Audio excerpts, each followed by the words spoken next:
You're listening to Head, a Star Wars podcast. Two fans, two generations, all things Star Wars begins now. All right, well, hello, everybody. I'm Eric Vansel. As you can see, I'm not joined by Daryl yet. He actually, unfortunately, was delayed. So, I'm going to entertain you guys for a minute or so while he comes on. It's one of the wonderful things about a live show. You never know what's going to happen. But this week, we're actually continuing in our series of What is Star Wars? Now, if you guys haven't really been watching, I admit our schedule has been a little bit sporadic on Mondays, and even Fridays for that matter. Illnesses, jobs, look, bottom line, we're not full-time YouTubers yet, so unfortunately, we cannot prioritize this the way we would like to do if we were full-time YouTubers. But you guys can help with that. All you have to do is click on our Buy Me a Coffee link below in the description, and you can support us. I mean, you can do monthly. We actually have a bunch of different packages and stuff like that, different, some promotional stuff, some incentives. There's some cool things in there. You can check that out at buymeacoffee.com/headtoheadsw. And, whether it's a one-time donation or, like I said, you guys want to take advantage of the packages and support us, that would be really cool. But what we've been doing is running this What is Star Wars series. What's happened is a long time ago, no pun intended, people have been really writing to us and, even chatting occasionally during some of our other shows and said, you guys should really just do something that breaks down Star Wars, breaks down the franchise, and then maybe go through each one of the films. Because interestingly, and I didn't even really think about this, but we started this show when The Last Jedi came out. All right, it was just released. I think it was like our second episode, and we were still an audio podcast at that point. So the funny thing is, we're an audio podcast. Last Jedi came out, we reviewed it. Then by the time The Rise of Skywalker came out, we had switched to video. I'm not sure if we were live streaming yet or if it was still pre-recorded. But we realized that we never actually, as long as we've been doing this, 4 or 5 years, we haven't actually gone through each one of the films. And so what we started to do was dedicate our Monday shows to just that, breaking down the films, talking about Star Wars, what makes each one of the films in the franchise unique, are they actually following the Star Wars framework, or are they deviating a little bit from that? Which, of course, as you can imagine, when we cover The Last Jedi next week, it's going to be a lot of that. But we started out with the original trilogy, and then, of course, we continue with the prequels. Now we're finally at the sequel trilogy. So Daryl will join me when he gets on. But essentially, the sequel trilogy was kind of an interesting thing when you think about its origins, right? Because, again, out of nowhere, we get this announcement from Lucasfilm that all of a sudden there's, he sold Star Wars to Disney. George Lucas basically sold Star Wars to Disney, and then Disney said, yeah, we're going to start making movies every year. It's going to be like a franchise film, and then there'll be these standalone movies, and they just got the whole fan base extremely excited about that. And again, this is one of those things where even though they made all those promises, I just don't think that, I'm not so sure that Daryl was on there for a second, and then he just sort of blipped off. But, all right, when he comes back, we'll welcome him onto the show. But essentially, when Lucas basically decided to sell off to Disney, it was a surprise to everybody. And then we find out that Carrie Fisher and Mark Hamill had actually had dinner with George, year or two prior or something like that, talking about a possible episode 7. All right, so Daryl's with us now. All right, you there? Hey, just got power back. So Yeah, well the problem is that your microphone, I don't know what's going on with it. Yeah, we'll do this live. Tap on your microphone. Yeah, it's not coming through. It's the laptop microphone. So while he's working that out. Sorry guys, technical issues. That's what happens when you join late though, right? So excuse me. So Mark Hamill and Carrie Fisher had actually had dinner with him, and Lucas himself was planning on making episode 7 through 9. That was something that we found out a little bit later. But in the interim, he decided to actually sign on with, well, not really sign on, but sold Lucasfilm off to Disney, and like I said, it was kind of a shock to everybody. All right, so you there? hey. There we go. All right.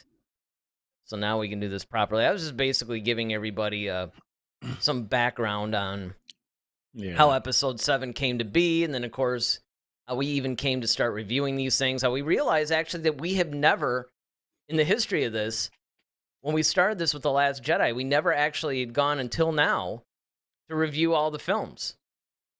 That's true. So, now we're reviewing all the films. But The Force Awakens is kind of so that was like a unique thing, right? That was kind of the background of the whole thing. But then it dropped in 2015. And of course, expectations were high. We all saw the trailers. This is one of the scenes of the trailer.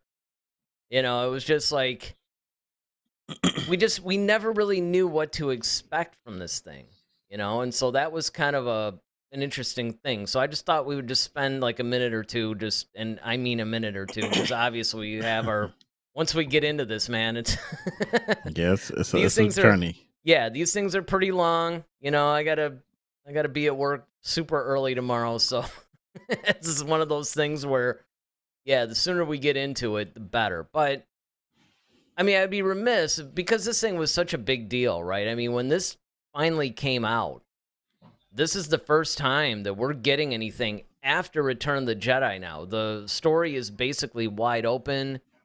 We knew that the classic characters were returning, but we didn't know into what capacity.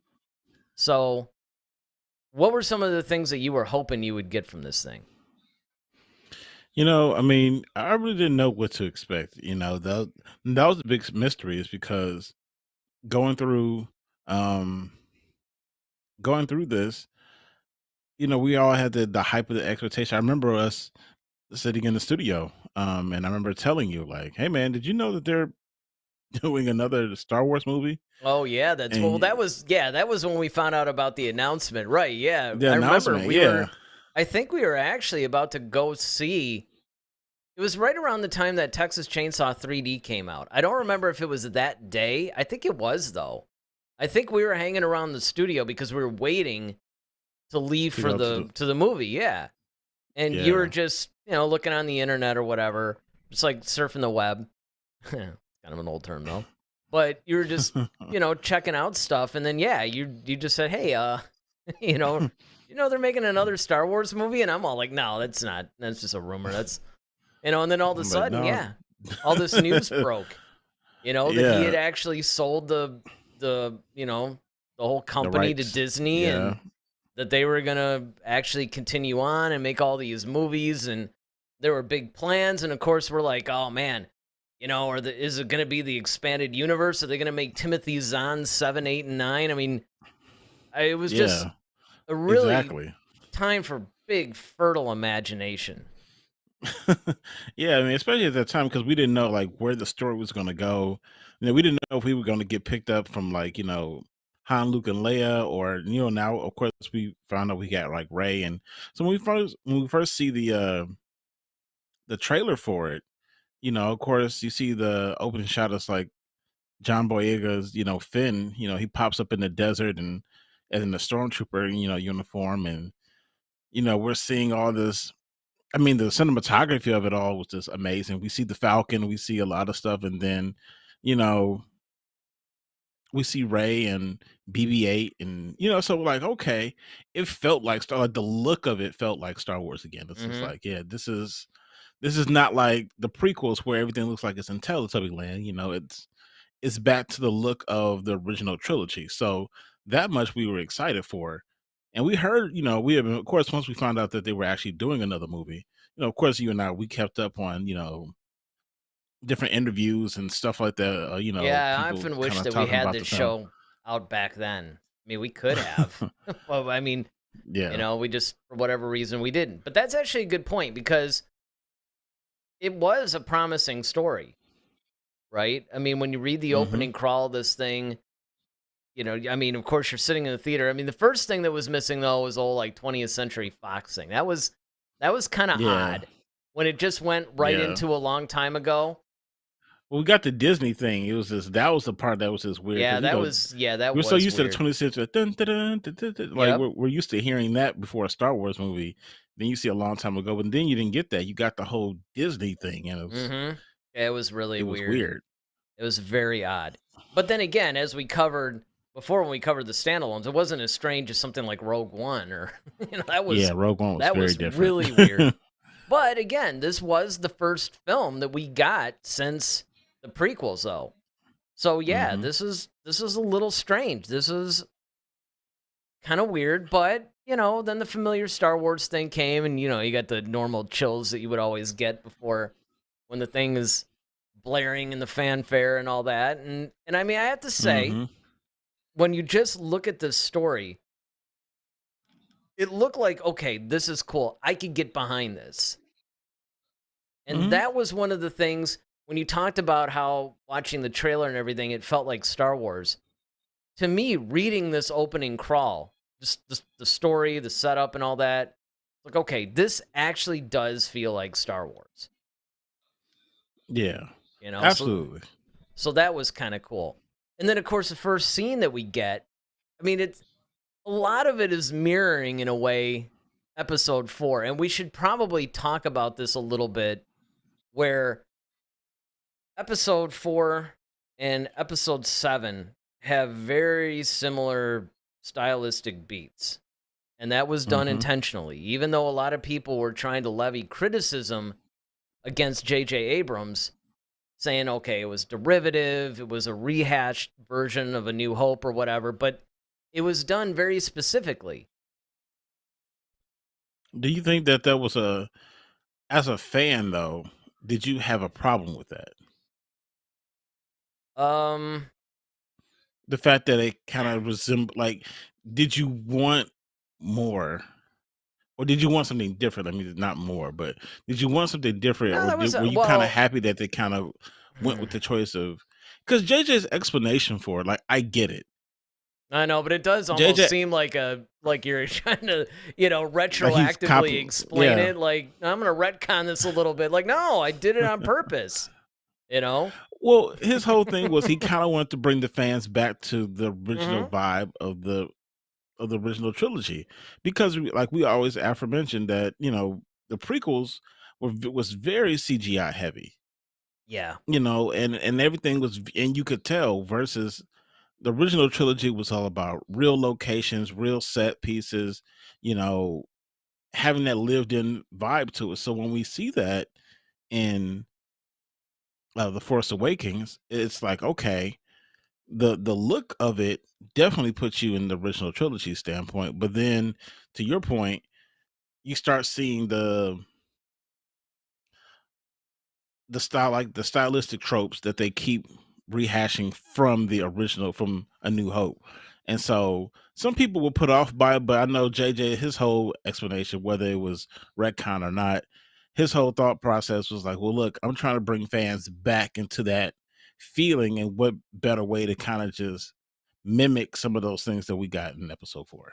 Well, and I will say this. I mean, so there's I guess it depends from a marketing and business perspective. That makes total sense because Right. unfortunately, even though they should be making these things for the hardcore fans, the marketing department does not want them just made for the hardcore fans. They're like, no, you got to cast a wide net. In fact, they wanted to bring people who were not into Star Wars because remember, I mean, it had been like, 10 years since we got the last Star Wars film. Episode 3 was 10 years prior to the release of The Force Awakens. So from that standpoint, from a marketing standpoint, what they were trying to do, as you pointed out, is pretty much go, hey, you remember how episode 4 basically sucked everybody in and turned this thing into a cultural phenomenon? Well, let's do that again. Let's bring people back in again. Let's give them, because it worked. And it was like you said, that was part of it. The other part of it being that the prequels did leave such a bad taste in everybody's mouth. I think that JJ in particular was trying to say, no, you know what? We want to send a message that this is going to be the Star Wars that you actually loved. And for one film, it was. Until Rian Johnson came along and said, no, we're going to go into a bunch of different directions and take chances, which, of course, you do want that too. And, of course, that we'll probably get into way more when we do The Last Jedi. But sure. So from that standpoint, I can honestly say that even though I recognized it pretty quick, because I remember all the early reviews, everybody was talking about how phenomenal the movie was, but it was very, very much like episode 4, and it was kind of derivative that way. And so I had those reviews in my head when I was actually watching it. However, because it was done well enough, it didn't bother me. Now, if you're asking me, so that was the key for you. It was the fact that if you're gonna do it, you have to do it so well that you don't, not necessarily not notice it, but you just don't care because the story is so good. Sure, because I mean, look, it's kind of like, it's not like you try a Big Mac and you go, oh, that was awesome. I'm never gonna have it again. Of course, you keep going back because it's your favorite thing, maybe. I mean, and that's kind of how this is too. I guess if they had rehashed the plot a little bit more closely, it probably would have started to bother me a little bit, but they didn't. They basically kept all of Lucas's influences and more of the storytelling technique, because everybody goes, well, Rey is a stand-in for Luke, and Poe's a stand-in for Han, and all this stuff, and that's all true. But you also have to look at it from the standpoint of, this is a whole hero's journey thing. So really you're just kind of retelling a different story using the same devices. And that's why it didn't bother me as bad. Now, again, your original question was, did you want something, well, at first you said more, but then change it to different. And that's the thing. It's like, even though ultimately it didn't bother me, I really wish that Disney took the same direction that the novels did, where they assume, look, we don't have to refamiliarize you with Star Wars. If you're into this franchise, You already know. Yeah, you already know. We don't have to remind you or bring you in or any of that other stuff. See, that's what you do when you're trying to get $1 billion franchise. Now, granted, they spent $4 billion on it. Yeah, they want their money back. They want a little bit of return on investment on that. And unfortunately, that's what's driving the decisions, because I think most of us wanted, if not the plots of Timothy Zahn's, 7, 8, and 9, which would have been Heir to the Empire, Dark Force Rising, and The Last Command. Yeah, it's like I blanked for a second. Sure, I mean, if you're not going to give us those, basically turn Zahn's novels into the films, at least give us something similar. Maybe you do a different story, but, has the same vibe to it. Yeah, you basically are like, look, this is a continuation. We're not reminding you of squat. That's your job. There's a million DVDs you can go back and watch. I mean, we shouldn't have it. I mean, it's just, I'm just putting that out there. But they didn't. So here we are. We get yet another, okay, now we got the First Order now. And here's their Star Destroyer. Yeah, they did it in a different way where it kind of eclipsed the planet. I mean, I thought that was kind of cool, but you know, again, it was. I mean, they weren't chasing down a. I mean, at least if you're going to be derivative, they're not copying it scene for scene. Like, say, the remake of Psycho. You know, where it's kind of like, okay, you're basically doing a shot for shot remake at that point, and I get it. It's sort of like an homage, but it's pointless. You know, why remake it? It's a classic. Mm-hmm. And so that's basically what they were doing here is they were giving you similarities without necessarily rehashing it totally. Now, of course, people vary in that camp, right? I mean, there's some people who are just like, no, this is a carbon copy of A New Hope. You know, other people were basically maybe a little bit less hard on it. I mean, for us, it's kind of like what we do for all these movies, right? We basically go, look, here's the reality of it, but it's not as bad as what people are saying. You know, we try to really walk the line of objectivity versus subjectivity, and I think that that's Mm-hmm. if, well, you know, if more people actually knew about our show, I think that's what they'd like about it. I mean, and the ones that do watch it, that's why they come back all the time. All right, and so, of course, we start to see the differences, right? This is the First Order. It's not the Empire, so now you have basically like this new look. And Yeah. you'll see this throughout, right? Like, and I think I have this somewhere in this slide deck where there's like the new TIE fighters and you get the new Star Destroyers and you have new Stormtroopers and, you know, everything is modified. Yeah. I remember seeing this in the trailer, I know. and I've never been so geeked for a stormtrooper. I know. Like, You know this what was they like the kind of coolest did? look. Well, they took a little bit of the look of the clone trooper and combined it with the stormtrooper. That's what I actually liked about these guys. Yeah, and then I remember like the whole marketing campaign, not just for Star Wars, but for Dodge specifically. I remember the commercials for Dodge. They actually had the stormtrooper versions of the Mm-hmm. Dodge Durango, Yep. and it looked kind of almost like the helmet and everything. And I was just like, "Now that's cool." You That know, I is mean, cool. Yeah. And I mean, again, and I think what they were trying to do was show you, like, look, this is not the Empire, right? I mean, it's reminiscent, and we're going to see where it fits in. Now, we still to this day don't know, even through any of the novels and comics and stuff like that, they never really covered how did it go from the remnants of the Empire and where the Empire was left to now you had this First Order. I mean, Rise of mhm. Skywalker told us, yes, Palpatine orchestrated it, and then it became the Final Order, and it was supposed to be this whole new thing. But, and we also know through the Aftermath trilogy of novels that Palpatine felt that if he was killed, that the Empire didn't deserve to go on.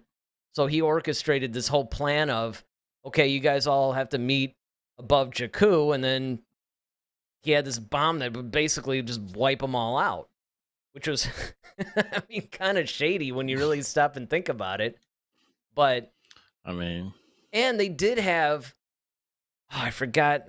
So Armitage Hux, who is our General Hux in The Force Awakens, his father was in that whole thing where, you know, the whole mhm. Jakku rendezvous and all that stuff. So we never really know, but we do know, okay, these guys are a little bit different.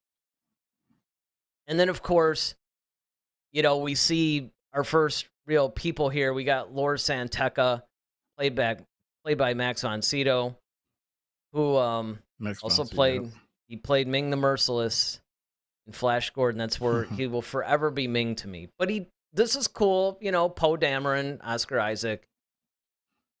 What I like is, and again, you can make the argument that this thing is a little bit derivative in a way of Episode 4, but not, I mean, if you really break it down scene by scene, it really isn't. Because you didn't True. get this. Kind of, but not quite, right? Because now you have Lor Santeca, who was a really cool character, I thought, who I would have liked to see more of. And in fact, what you do in some of the comics and some of the novels that take place beforehand, he's actually a fairly well-developed character now. But at this point, We don't know who this guy is.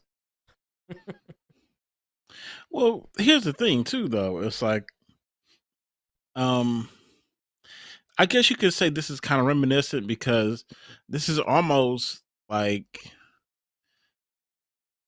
an extra thing, but basically it leads to Poe giving, the location of Luke Skywalker to BB-8, and it's almost like how Leia gave Yeah, the plans to R2. I we mean, got that covered coming up, actually. That's why I sort of held mhm, off on talking about it now, because that part's very reminiscent. But I'm just talking about this scene. the They're scene that finding ways fits up. of, making it different. Because Laura Santeca does reference Princess Leia, when he talks about General Leia, and he's all like, "Oh, she'll always be a princess to me," or something like that.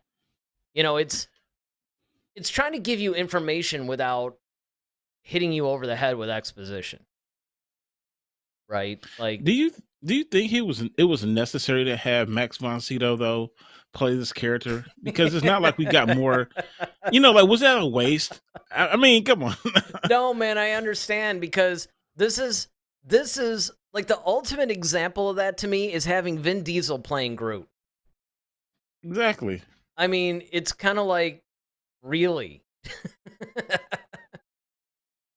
And Yeah, it's like, especially with I mean, at least you see him, but I mean, it's like, okay. My thing is, like, he's there for like 2 seconds, and I know, then and he's struck down. And I mean, right? You really need this classically trained exactly super that's what I'm actor saying. to play that part. And because you could get any dude that, Anybody, I get my mean, grandfather to play that role. mhm. And I mean, yeah, there wasn't a whole lot of lines. I have thought about the same thing. In fact, I think I thought that because, and again, this brings up a good point too, because a lot of times when they'll release these cast lists ahead of time, Yeah, you get you all see an excited actor like about it. that, yeah, because you think, okay, well, cool, they got him to do it. This must be some sort of super prominent, cool role. And then you find out, Exactly. dude's he has like 4 lines, and then he's cut down. And you're like, Exactly. I mean, at least when they got Christopher Lee to play Dooku, that's like really Yeah, we a meaty role. He had, I mean, that made sense. and he was in multiple movies at least. That too. And multiple scenes in the same movie. I mean, this guy's Exactly. like one and done. And he actually did something, he's actually doing something that truly affects the story versus like you having Max von, and I know we're going to get to Gwendolyn Christie as well, but it's just like Mm-hmm. same thing. Or, Benicio del Toro, we'll get to them, too, but it's just like, did you really need, Well, that's and the I one thing I guess will say about The Force Awakens is sometimes, you know, we didn't need certain things. That's all. no, and I mean, well, for that matter, you didn't need Daniel Craig to play a stormtrooper either. Well, that's different I because know I that's get it. more Like of like, hey, I want to be in he, Star Wars. Just make me anything, yeah, exactly. That was just like I guess truly a fan service thing if you really want to, Sure, but I boil it mean, I down. get it, because the Max von Sydow thing is almost a flip of the Samuel L. Jackson thing, because Samuel L. just wanted to be in the movie. He didn't care. Just make me a stormtrooper. I just want to be in Star Wars. And they're like, well, Right. I just want dude, to add it to my. we can't. You're like Samuel L. Jackson. We can't just have you be a stormtrooper. Now you're going to be this really prominent Jedi master. So that makes sense. Exactly. But all right, so now we get to what you were talking about, where Right. Poe's giving him the map. And yes, this is very much the Leia giving R2 the Death Star plans. I mean, Hmm. honestly, this is very close. And there's a lot of parallels with that too, right? Because when Leia gave R2 those plans, she was under heavy attack. Hmm. Poe's under heavy attack. Now, they made this a little bit cooler. So, I think that in a lot of ways, this is a little bit more of a dynamic thing. It's not it's not just. I don't actually want to say like the Leia thing was a throwaway because it's not. But you know what I mean? It's like there was a lot more going on with this. Yeah. And so I think that as a result of that, I think the scene had a little bit more weight because the type of attack and how brutal it was, it just looked like Poe was in a lot more danger. Yeah, definitely. So, and it was like everything was kind of closing in on him rather quickly too. Yeah, and I think that speaks to absolutely. what you were saying, like being in a lot more danger. Like Leia kind of had this whole little quiet moment where she was able to stand there and record a whole message, and then you see her like looking around. It's actually kind of quiet where she was. Oh, I know. And then she then she Yeah, gives R2 the right. the recording or whatever. And then I mean, the stormtroopers come. Exactly. right. But Charlie then Hep like is this back is with like us. you said what? No, Charlie Hep. Remember the guy with the indecipherable messages? Yes. Yeah, he's got another one. Oh. I don't even know what any of this means. It's like, Charlie, dude, you gotta rein it in, man. Trust me, you won't want to answer those good questions for you, but yeah, exactly. And then of course you had brought up Finn earlier. This is the first time that we meet him. This is another thing that makes things a little bit different, right? We get a different kind of a stormtrooper. Now, this is actually getting into a little bit of how, and I'm sure we're going to be bringing this up, especially in the next film, when we do The Last Jedi primarily. But when you go through the entire sequel trilogy, they really wasted Finn. Because here's a guy who started out as a stormtrooper, who basically has a change of heart and is just going, you know what, this isn't right. And I mean, look at this. It's brutal. Another stormtrooper's like killed in battle and he kind of wipes his blood on him and all that. I mean, I think that with this, they were attempting to get a little bit more gritty, showing that these battle scenes aren't very sanitary and all that stuff. There's some real weight here. And this affects Finn. Yeah, I mean, I love the fact that I mean, this is the first time you see blood on a stormtrooper. I mean, just from all the movies that we've ever seen, and like you said, the grittiness of it. I think they tried to make this a little bit more real too. It was very yes and more. no, though, because It's a this little isn't bit grounded real. in this. I mean, it's the only reason why I say it's not real is because a blaster fire would cauterize the wound. Now, I mean, I guess the guy fell and hit his head, but it's not like it's gonna be bleeding much. Oh yeah, I mean, from that standpoint, yes, I would agree. But I think that they're just doing this, like you said, though, for the imagery. Yeah. But I mean, but again, I think that overall, it's really good to point out that Finn is just not the typical. This is the first time we actually get in deep through this whole movie. Actually, we get in really deep on the type of.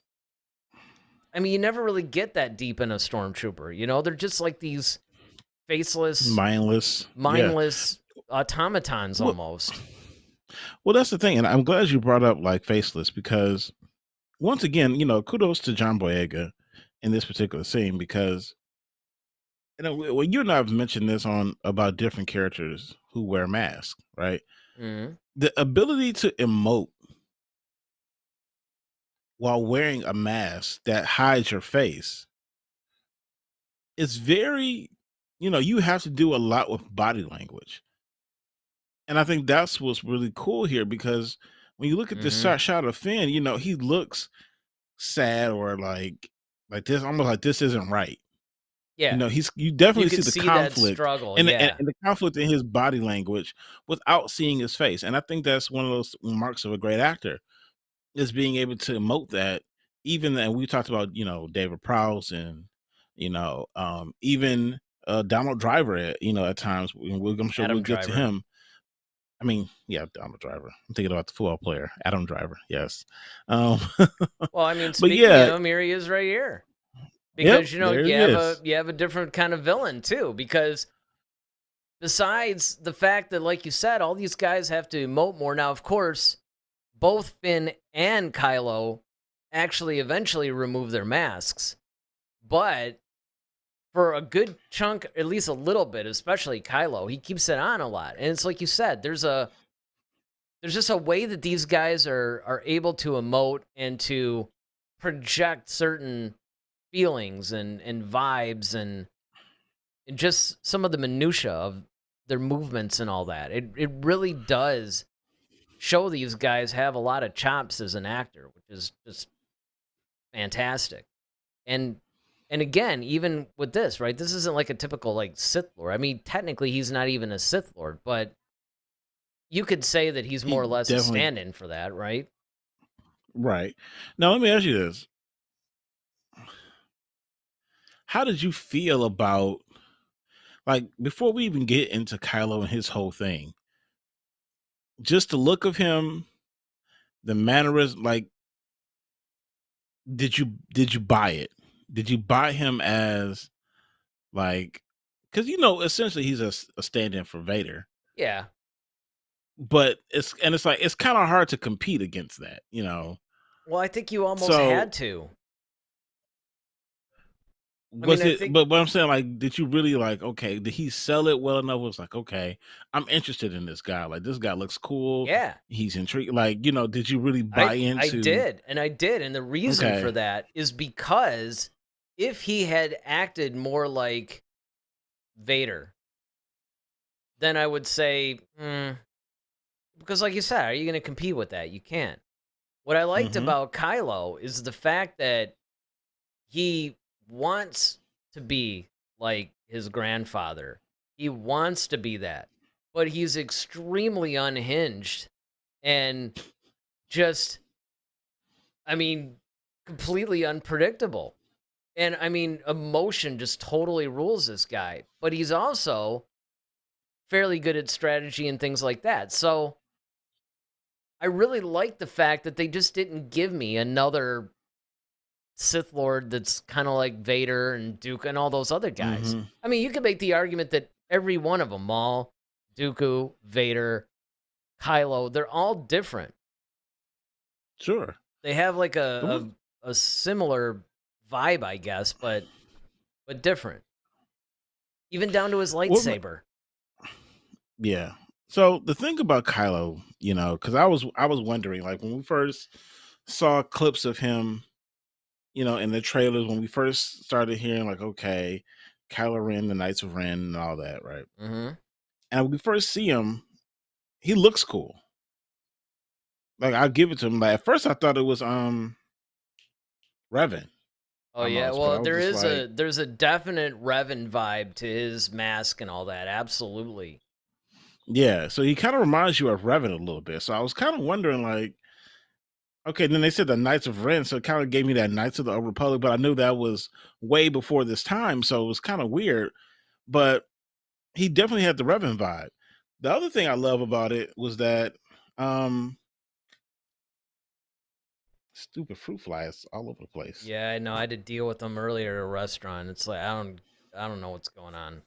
But anyway, um I love his power and his ruthlessness.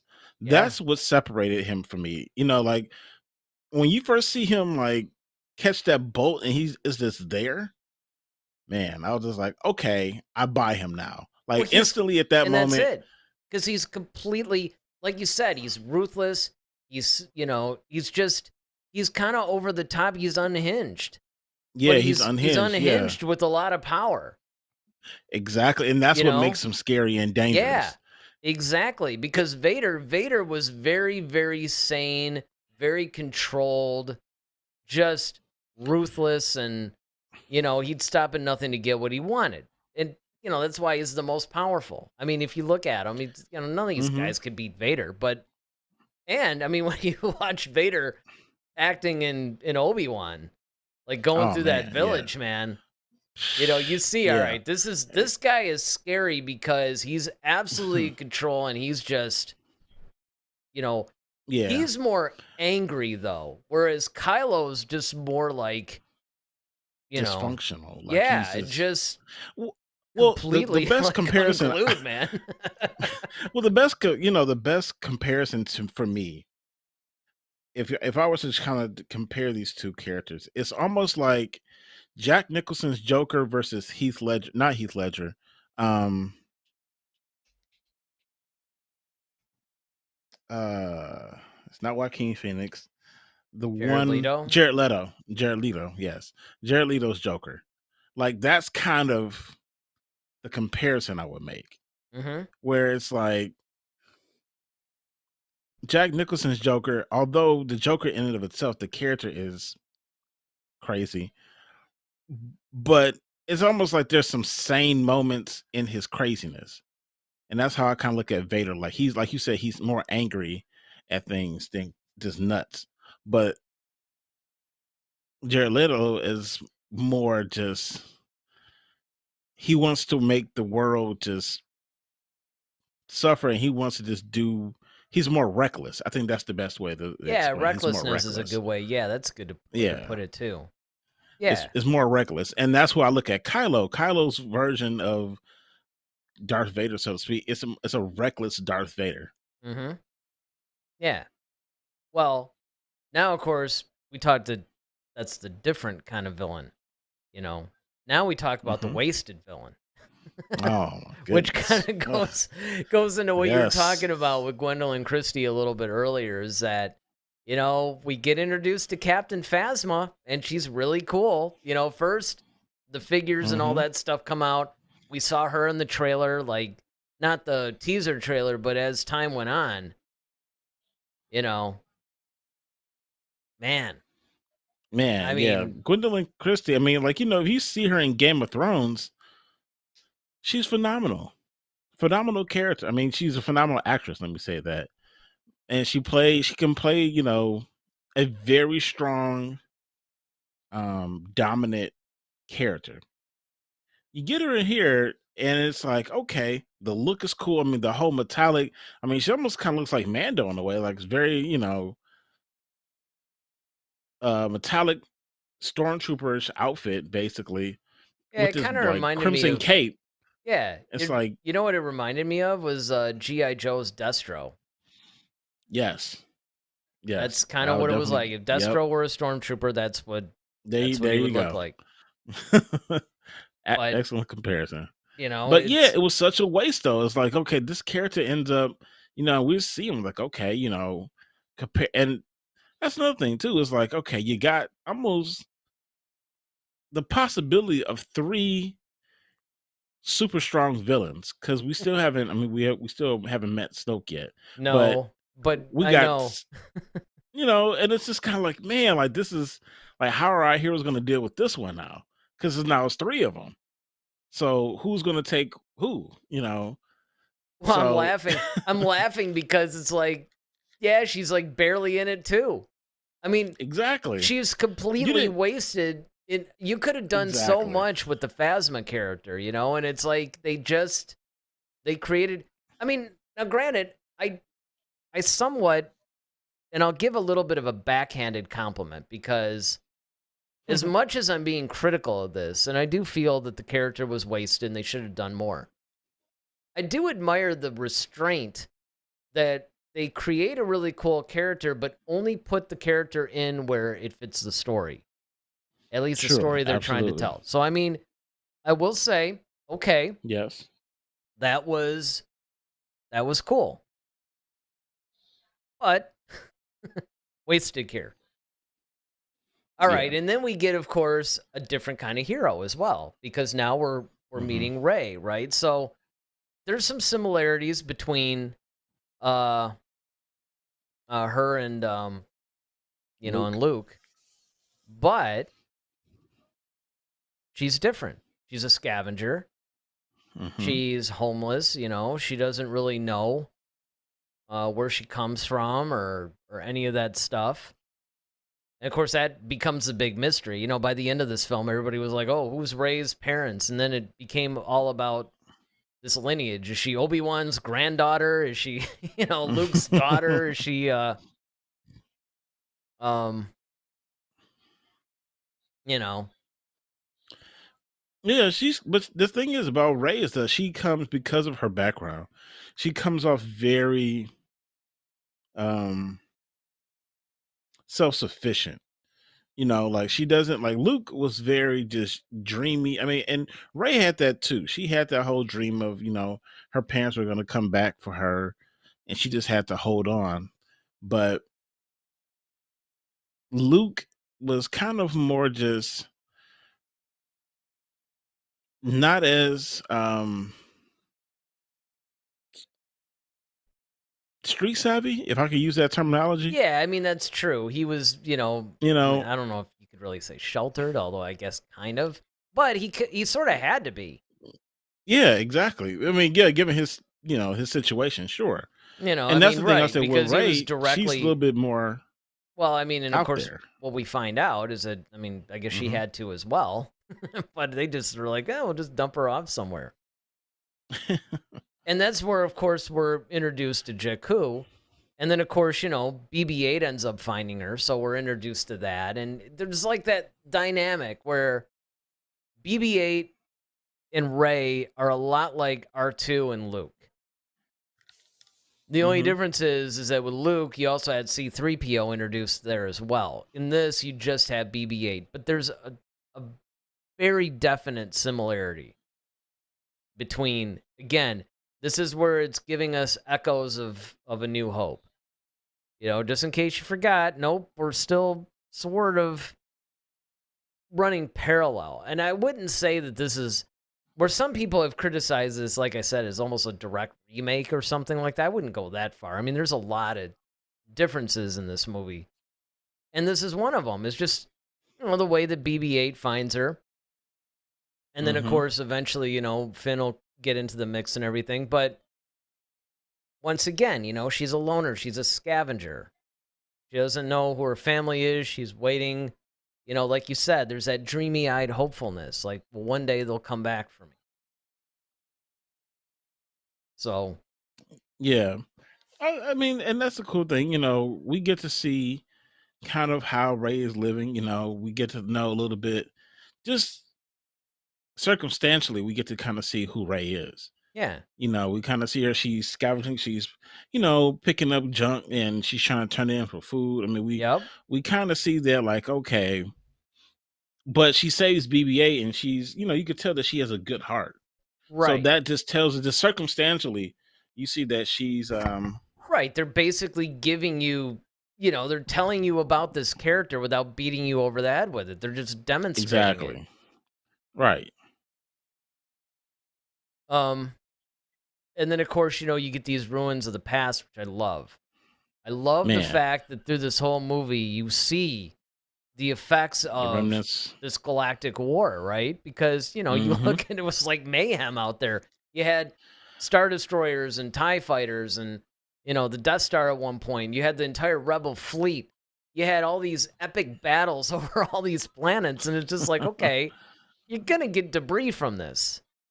Yeah, that's definitely, and that was such a cool thing to see, and especially like even here, it's kind of like half dissolved out, like it's kind of in the background. But Yeah. man, yeah, I mean, can you just imagine this walking outside and seeing like that's almost like walking out and just seeing like remnants of like the space shuttle Challenger or something like that. Just you know, Only a like lot bigger. I mean, these yeah, only a Star lot, but yeah, Destroyers are exactly. massive, and you look at the scope of it, and it's cool to see it in the Yeah, atmosphere this like that, where it's just crash. But yes, you're seeing it's also emphasizing that the Empire is gone, that yeah. they're pretty much as much of a relic as this thing is, that the First Order is the thing now. So I thought that was pretty cool too. And then of course, Ray living in a downed AT-AT. Hmm. And I thought that was pretty. And again, that's what they're doing. They're trying to show you, on one hand, Ray is kind of on her own and she's just pretty much living hand to mouth, barely scraping by. But they're wrapping this up by showing you, she's living in pretty much kind of a fallen AT-AT. And this is also, which of course the book Aftermath goes into a little bit more. the whole battle at Jakku. Because now, as you're looking at all this, you're thinking three things. One, the Empire is no more. It's a memory. Two, Mm-hmm. Rey's situation is pretty dire. She doesn't have an Uncle Owen and Aunt Beru looking after her. None of that, right? And then the third thing is that something happened here. There's this obviously the site of some big battle. You got the Star Destroyer over here. You got, an AT-AT here. You got, something went down on Jakku. So I think that's what they were trying to convey with this. Oh yeah. I mean, once again, it's very scenic, and it's the end of something and the birth of something all within the same shot. I should use this as 'cause like you my got wallpaper, man. And the more I look at this, I'm like, this is I know. this would actually be a good desktop Kinda- wallpaper thing. I mean, this is just Well, I think that's what they always kind of gave you a bunch of stuff like this, throughout they this did. Trilogy. Like I said, the cinematography of it all was just absolutely stunning. Stunning. But like I said, yeah, it's like the end of the Empire. You see that, but then the birth of something new because you have Rey living within a relic of the old guard. So, Yeah. I thought Putting that on was that very blast, that kind little of blast shield helmet. Now try it with this blast. It's yeah. like, okay, just playing with like, I don't know. She had like some sort of a figure or something. I mean, it was just Oh, like the shuttle thing. yeah. And I mean, it was sort of cool to see. And, of course, you have no idea at this point how prominent of a role she's going to, not to mention, you really don't know this, but her grandfather's the one that built all that crap or had it built. Mm-hmm. Palpatine wasn't out there, give me a hydro spanner. I mean, it was a little bit different, right? Right. And then, of course, we catch up Oh, again with our man. hero, right? Where Poe has been captured, as we saw in the beginning of the film, and now Kylo's unleashing some new force powers. You already mentioned the bolt that was, just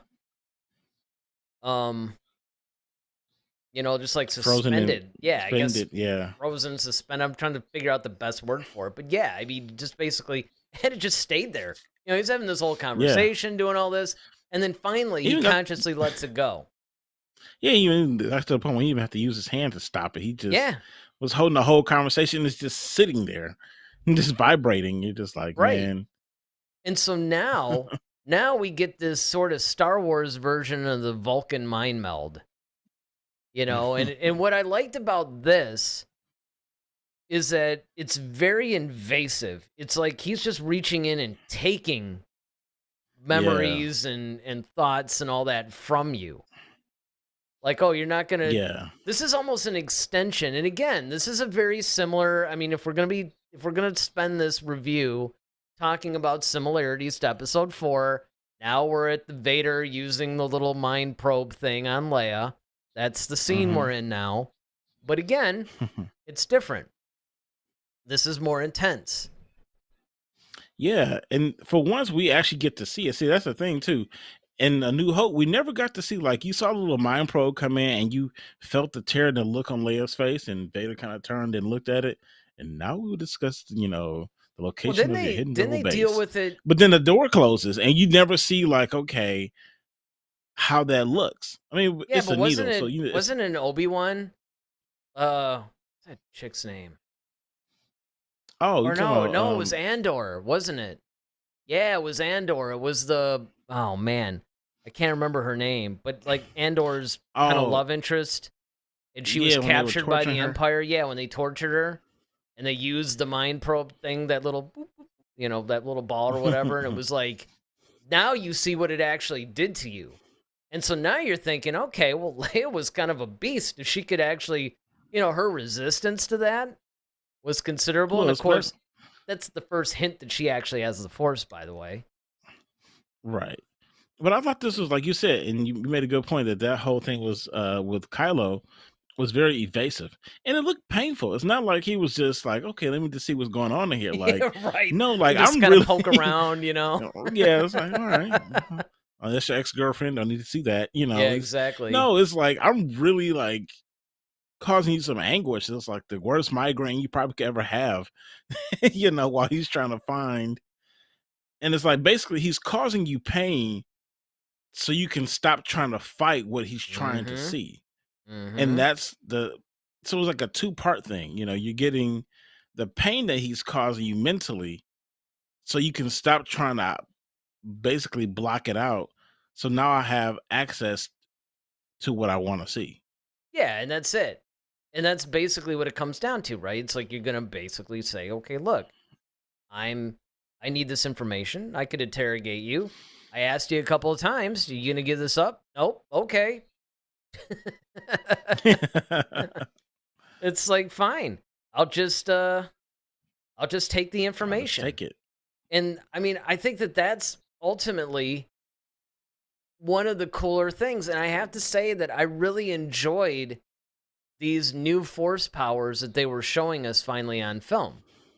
They weren't too crazy, too over the top, but they were definitely stuff that we have never seen anybody do with the force. So Right. I thought that was kind of cool. Um and then of course, we get Unkar Plutt, who he's pretty much the guy that we find out, of course, he's working for the First Order. But it was interesting because didn't Simon Pegg play this guy? Yes. Pretty sure he did. And so that was kind of a nice little JJ Star Trek, thing or whatever. Because he was a bigger Star Wars fan apparently than Star Trek, who isn't. And he wanted to basically play, one of the roles in the film. And he was somebody that I wouldn't mind seeing more of. I thought he was a pretty interesting. That's another thing. Like, there's a lot of villains in the periphery in this thing. And we'll go through a lot of these guys because every couple of scenes or whatever, they'll have somebody going, okay, they're in the, like almost like these moles or something. These people that are secretly Hmm. working for the First Order and following their every move. Yeah, Which, to like see eyes. yeah, right. And they had that in episode 4. Remember that little thing with the little trunk? Oh, the That was basically that's when like they a were, giant anteater or something yeah, like that. yeah, when they were at Docking Bay 94 or whatever on Tatooine in the cantina. Um, it's just, I think that ultimately they expanded on that in this one. They gave us a little bit more, and I thought that that was nice. Now, there was a deleted scene where Plutt comes back to Maz's castle or whatever, and Hmm. Chewbacca rips his arms off. Yeah. Which, man, I Yes. wish they had left that in the film. I I know, mean, man. granted, it's a little over Especially, the top and violent, but man. well, I mean, especially if you're gonna do like homages to, Mm-hmm. episode 4. I mean, that would have been the perfect time to do it because Sure. when Han makes the statement, it's like, yeah, but Wookiees are known for ripping people's arms out of their sockets. Although we did get that in Book of Boba Fett though with Tarful. So Yeah. no, I'm sorry, not Tarful, Not Tarful. Yeah, Black Chrysanthemum. Chrysanthemum. Yeah. And Tarful. That would be great. They should bring him back. Well, That would be cool. He kind of looked like Tarful, though, I will that's say. what I'm saying. Like that's what made me think about him. He just saw like Tarful. Tarful's coming back and ripping people's arms out. All right, so then we get the scene where Finn begins to break out Poe, and this is always the big bromance thing. Of course, there were some fans that wanted Finn and Poe to go a little bit further than that, including, ironically, the actors themselves. It's kind of odd, but okay. But this was actually, I thought, interesting too, because now you have a stormtrooper helping essentially. Now, of course, they weren't calling it the rebellion at this point, right? It's the resistance. So, but still, you have, and this is kind of a similar thing, right? Because when Han and Luke broke out Princess Leia, they were dressed as stormtroopers, helmet off.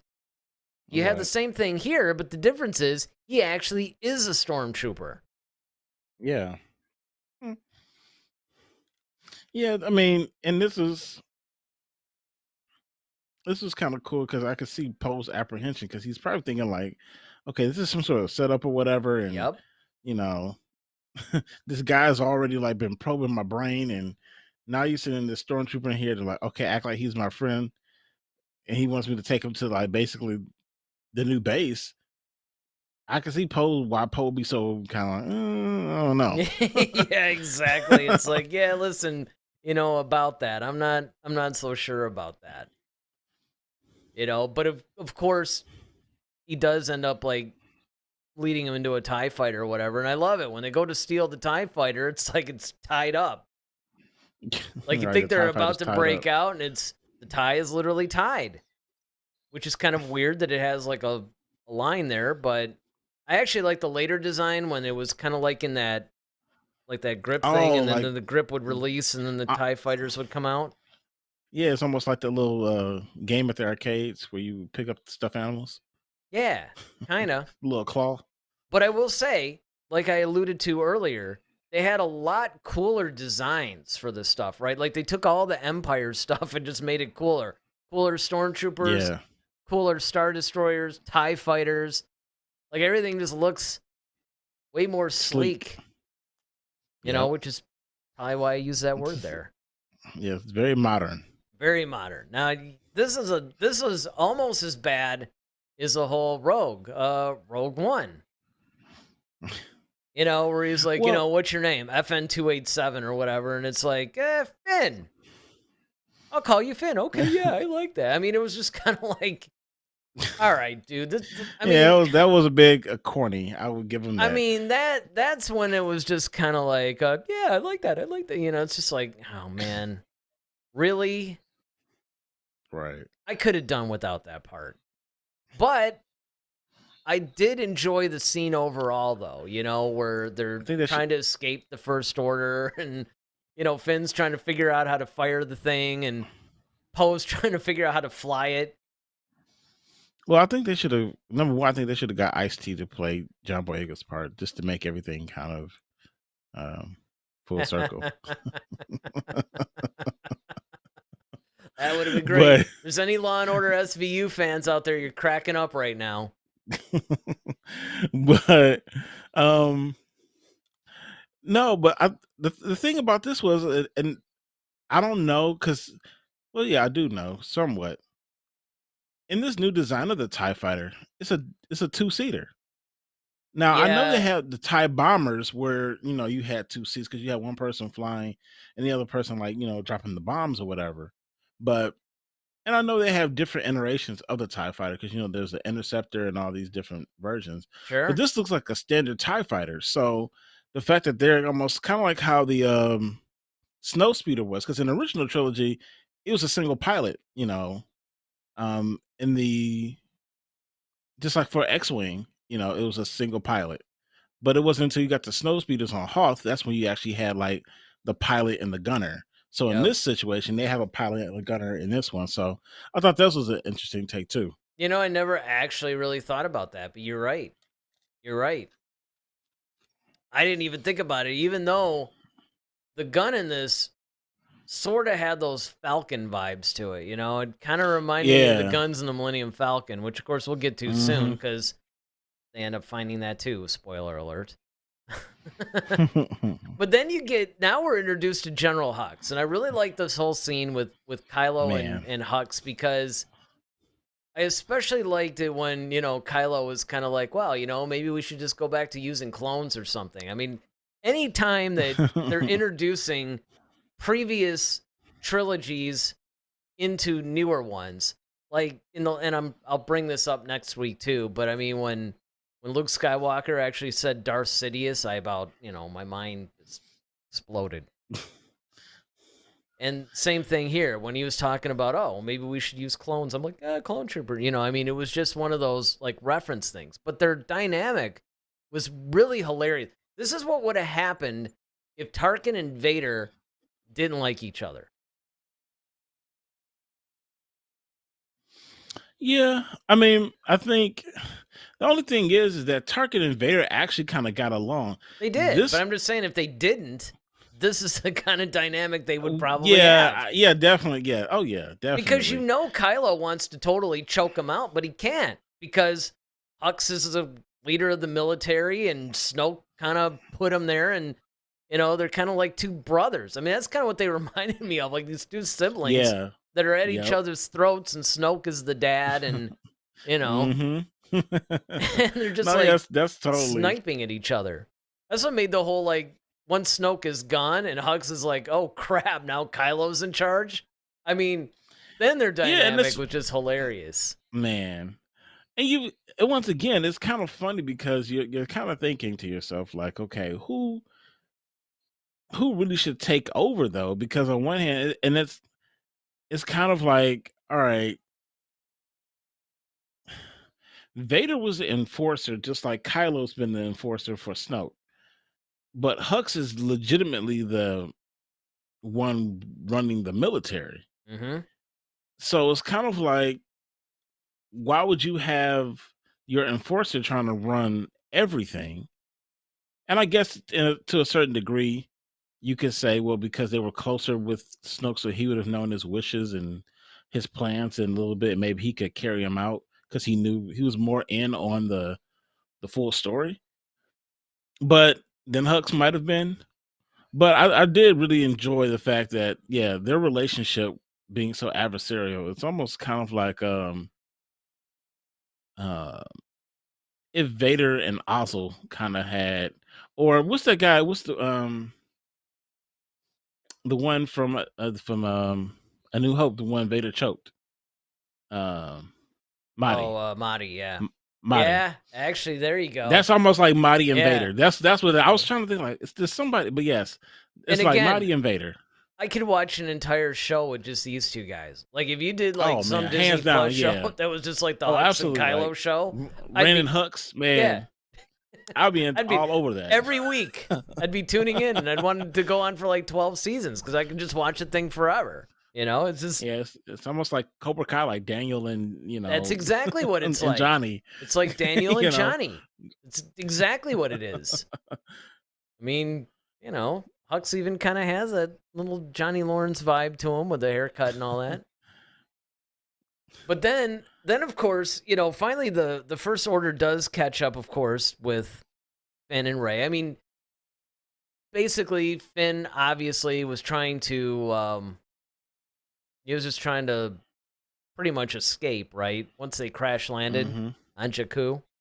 And, of course, Rey ends up, BB-8 says, oh, that's Poe's jacket that he's got on or whatever. So naturally, I thought it was hilarious when Rey just went and attacked him. And, I mean, the dynamic between Finn and Rey I thought was really funny. Man, yeah.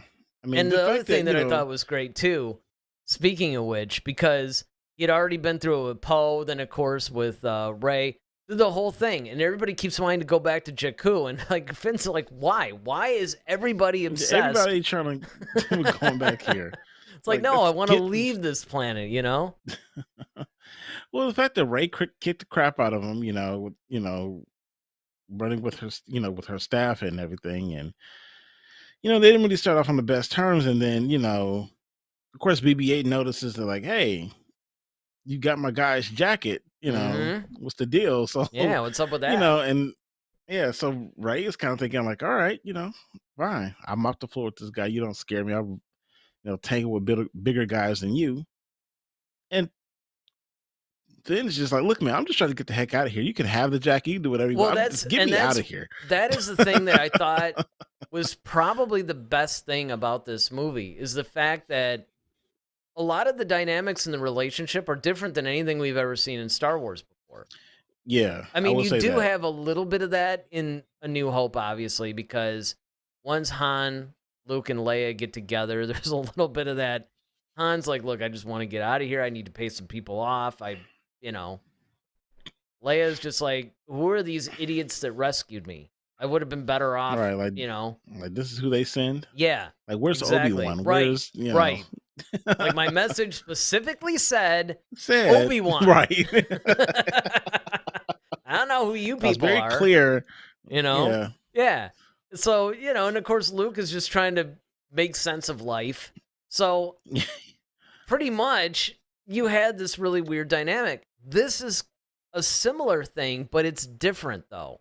And it's different enough that I think it actually makes it interesting.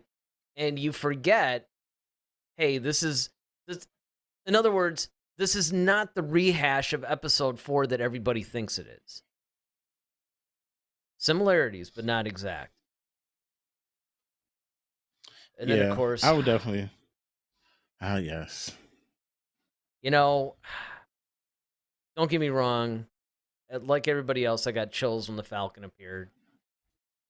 But you want to talk about the most convenient plot device in history. Yeah, let's take that junker over there. Okay, the TIE fighter blew it up. I thought that was actually pretty cool. So now we turn around.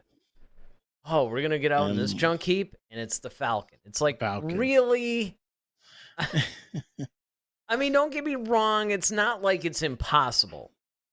I mean, it's not one of those things where you're like, okay, this is totally impossible. But at the same time, okay. And again, when Han basically shows up eventually, they do sort of explain it in a way, I guess. But I don't know. How bad did this bother you? Once again, it was one of those moments. It really didn't bother me just because at first, you kind of thinking like, okay, they're running towards this ship and the TIE fighter just, obliterates the stupid thing. So now you're just like, dang, what are they going to do now? And then when they turn and it's like the Falcon is there, it's just like, oh, it's like, it gives you the warm feelings anyway. Just because it's the Falcon. It's a fan service thing. That's probably why it was a fan service thing. Well, I mean, don't get me wrong. I liked it. I don't hate all fan service. I actually like fan service. I'm not, but this was like, okay, you're kind of shoehorning this in. I mean, I wanted to see the Falcon, and I get it. It's like, yes, there's a more realistic way we probably could have approached it, but give us a break. We needed to get the Falcon in here. Here it is. Deal with it. That's yeah, pretty much the way I looked at it. The first thing is like, okay, first, you're either expecting, the first expectation is, okay, Han was going to be flying it, or maybe Han would have came like, hey, you guys need a lift or something stupid like that. That might have actually, I don't know. Maybe that would have bothered me more. I don't know. That would have bothered me. And that right there he just conveniently sees like, hey, you guys look, you're in trouble. You need a lift. Like, okay, really? Like, but the fact that the Falcon was there, and it was funny, it was fun to see someone else besides Han and Lando, who both own the Falcon. You're getting somebody who's a complete novice, who's never owned the Falcon ever, trying to fly the stupid thing. And that it was part just like, was cool, but here's my issue, and this actually brings up another point. That thing should not have started. They're talking about how that thing has been like in a junk heap for like 30 years. There's just like no way that thing should have started. It barely started when it was being flown all the time. Well, I mean, of course, Ungar Plot, who had it, maybe he was dinking around with the stupid thing, No, they basically confirmed it in canon that it had not been flown. Unkar Plot hated Han. He didn't even start it. This isn't like one of those things like if your car's going to sit for a while, you start it every couple of weeks just to keep it, Yeah. No, it wasn't like that. But like you, I did enjoy her trying to fly it. Like, it's not coming natural. But then again, she got it pretty quick. This is the beginning of where people start accusing her of being a Mary Sue, right? Like, all this stuff. I would actually argue that started to happen more in the Rise of Skywalker, not because of her force powers, but just because there was, and I know we'll bring this up because we brought this up when we initially reviewed it, where it was like there was no danger. I mean, everything they did, just everybody, they found everything they were looking for. There was no, struggle. Yeah, exactly. No struggle. Zero. At least here, she does eventually do a bunch of stuff, but even later on, and we'll get to it, when she tries to use the Jedi mind trick, doesn't work at first. I mean, should she have been able to do it as quick as she did? Probably not. I mean, granted, the fact that they do reveal that she's Palpatine's granddaughter, it's like, okay, most powerful Sith Lord ever. Some of that's going to rub off on you. I mean, but I don't know, man. There were just some things. But again, up until this point in the film, I wasn't as bothered by it yet. I wasn't really. Well, I mean, the movie is called The Force Awakens. And I think the whole purpose of it was that, like, obviously, in this situation, like the Force was more or less guiding the situation more than her controlling it. Because when you look at the original trilogy, you had people in place to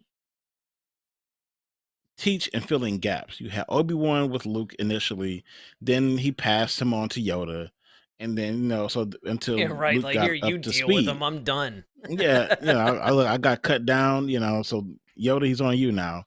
You know what I mean? You had people, so the Force didn't have to necessarily work as hard because you had two very powerful Jedi who were still living, who was able to guide this young boy to his destiny. Whereas in this situation, there's no one around for Rey. Not until we get to the Last Jedi, but there's no one around for her. So I at this guess. moment, at this juncture, the Force is pretty much like controlling the destiny. As we're like, okay, if she's going to be the hope, we got to get her out of here. So yes, there are going to be some things that's kind of like miracles or matters of convenience, but that's what the Force is. Well, and there's also, again, I mean, I guess that's one of the reasons why, even though I did love this film, and even though for the most part I was on board with stuff, I think writers like Timothy Zahn and all those guys, when they presented their versions of and don't get me wrong, I mean, there's a lot of stuff in the expanded universe that got really stupid too, right? But right, at true. the same time, I think that the authors just do a better job of storytelling. Now, I get it. A book is different than a movie. But it just seems to me like this franchise could almost write itself if you just get out of its way and just employ good storytelling, writing, and all that other stuff. You don't have to. A lot of the weaknesses that the sequel trilogy has did not have to be there. And again, it all comes down to, I'm surprised we actually haven't brought this up yet. They didn't really plan this thing. And I guess that's because it isn't obvious yet. It doesn't get obvious until the next film. Yeah. Where, Ryan Johnson just basically like, oh, Force Awakens? Just, yeah, we'll just ball that up and throw it away, and I'm going to do my own thing. But now, one of the other scenes that I loved about this, and again, this is, oh, man. He's completely unhinged at this point. He finds out that the droid, my favorite line in this, by the way, this is actually one of my favorite lines in the whole movie, and I totally forgot it was there until I rewatched it, where he was basically like, the droid got away, this freighter went off, and Kylo's like, wait, the droid stole a freighter? Right. Dude, I totally forgot that line was there, and it is so hilarious. It is. That's the thing about Kylo. He had unintentional humor. Yeah, he was like really sarcastic, and I mean, I love that. Yeah, he was really I don't think he was really trying to be funny. But then it's just like, okay, but then of course, like then when he grabs the guy with the Force, man, that was and just. Then, I mean, it was just like, once again, you've never seen anybody just get dragged like that. Yeah. And then he's just going to town don't with forget, his lightsaber. Yeah, this is like moments after, he's going to town, basically having a temper tantrum by taking his lightsaber and just slicing away at everything. Like, I mean, you don't see that. Yeah, and then it's like, I hope that stuff really wasn't important because, Yeah, you know, right. if you need that some critical operation, it's like, well, Kylo kind of does, you Maybe know, that was a food dispenser. I don't know. I mean, yeah, because like a that's little true. cafeteria or something. Right. Because that's a good point too. You're hacking It's like a away and little like, break room or something. yeah. I mean, But then the greatest thing was the stormtroopers. When they walked and heard and saw oh, what he was doing, they just turned around like, nope, nope, like I'm not going over there. I thought that was just absolutely because that's what you would do as an employee. Like, oh, I see my completely. supervisor just going berserk like that. Yep. Oh, nope, It's I'm like, you know going this what? It way. can wait. We'll talk about it later. And yeah, and then when, he talks about the girl and he just like reaches out and just drags the Just guy like drags him. really fast. This is like, what girl? I mean, see, this is the kind of thing that I thought was different and was In a very good way. interesting about his character. Oh, and then of course, them fixing this is so funny, too. And she's like, no, not that one. No, Yeah, no, over there. No, over there. I'm just like, like where I'm pointing. No, yeah, where I'm no. pointing. Yeah. And of course they're under the gun because of this gas that's about to pretty much take them all out if she doesn't fix this thing. And then of course BB-8, he's trying to make it seem like, oh yeah, I'm part of the resistance. And then when he's trying to convince BB-8 to go along with it or To lie whatever, for and him. Yeah, and then he gives him a thumbs up, and then BB-8 does the same thing. I mean, that was, the lighter. yeah, with that Yeah, little lighter, that was cool, and that was yeah. fun, and there was a That was definitely definite Star Wars humor. yes, and it was a good chemistry between the characters, and you really cared about Hmm. that.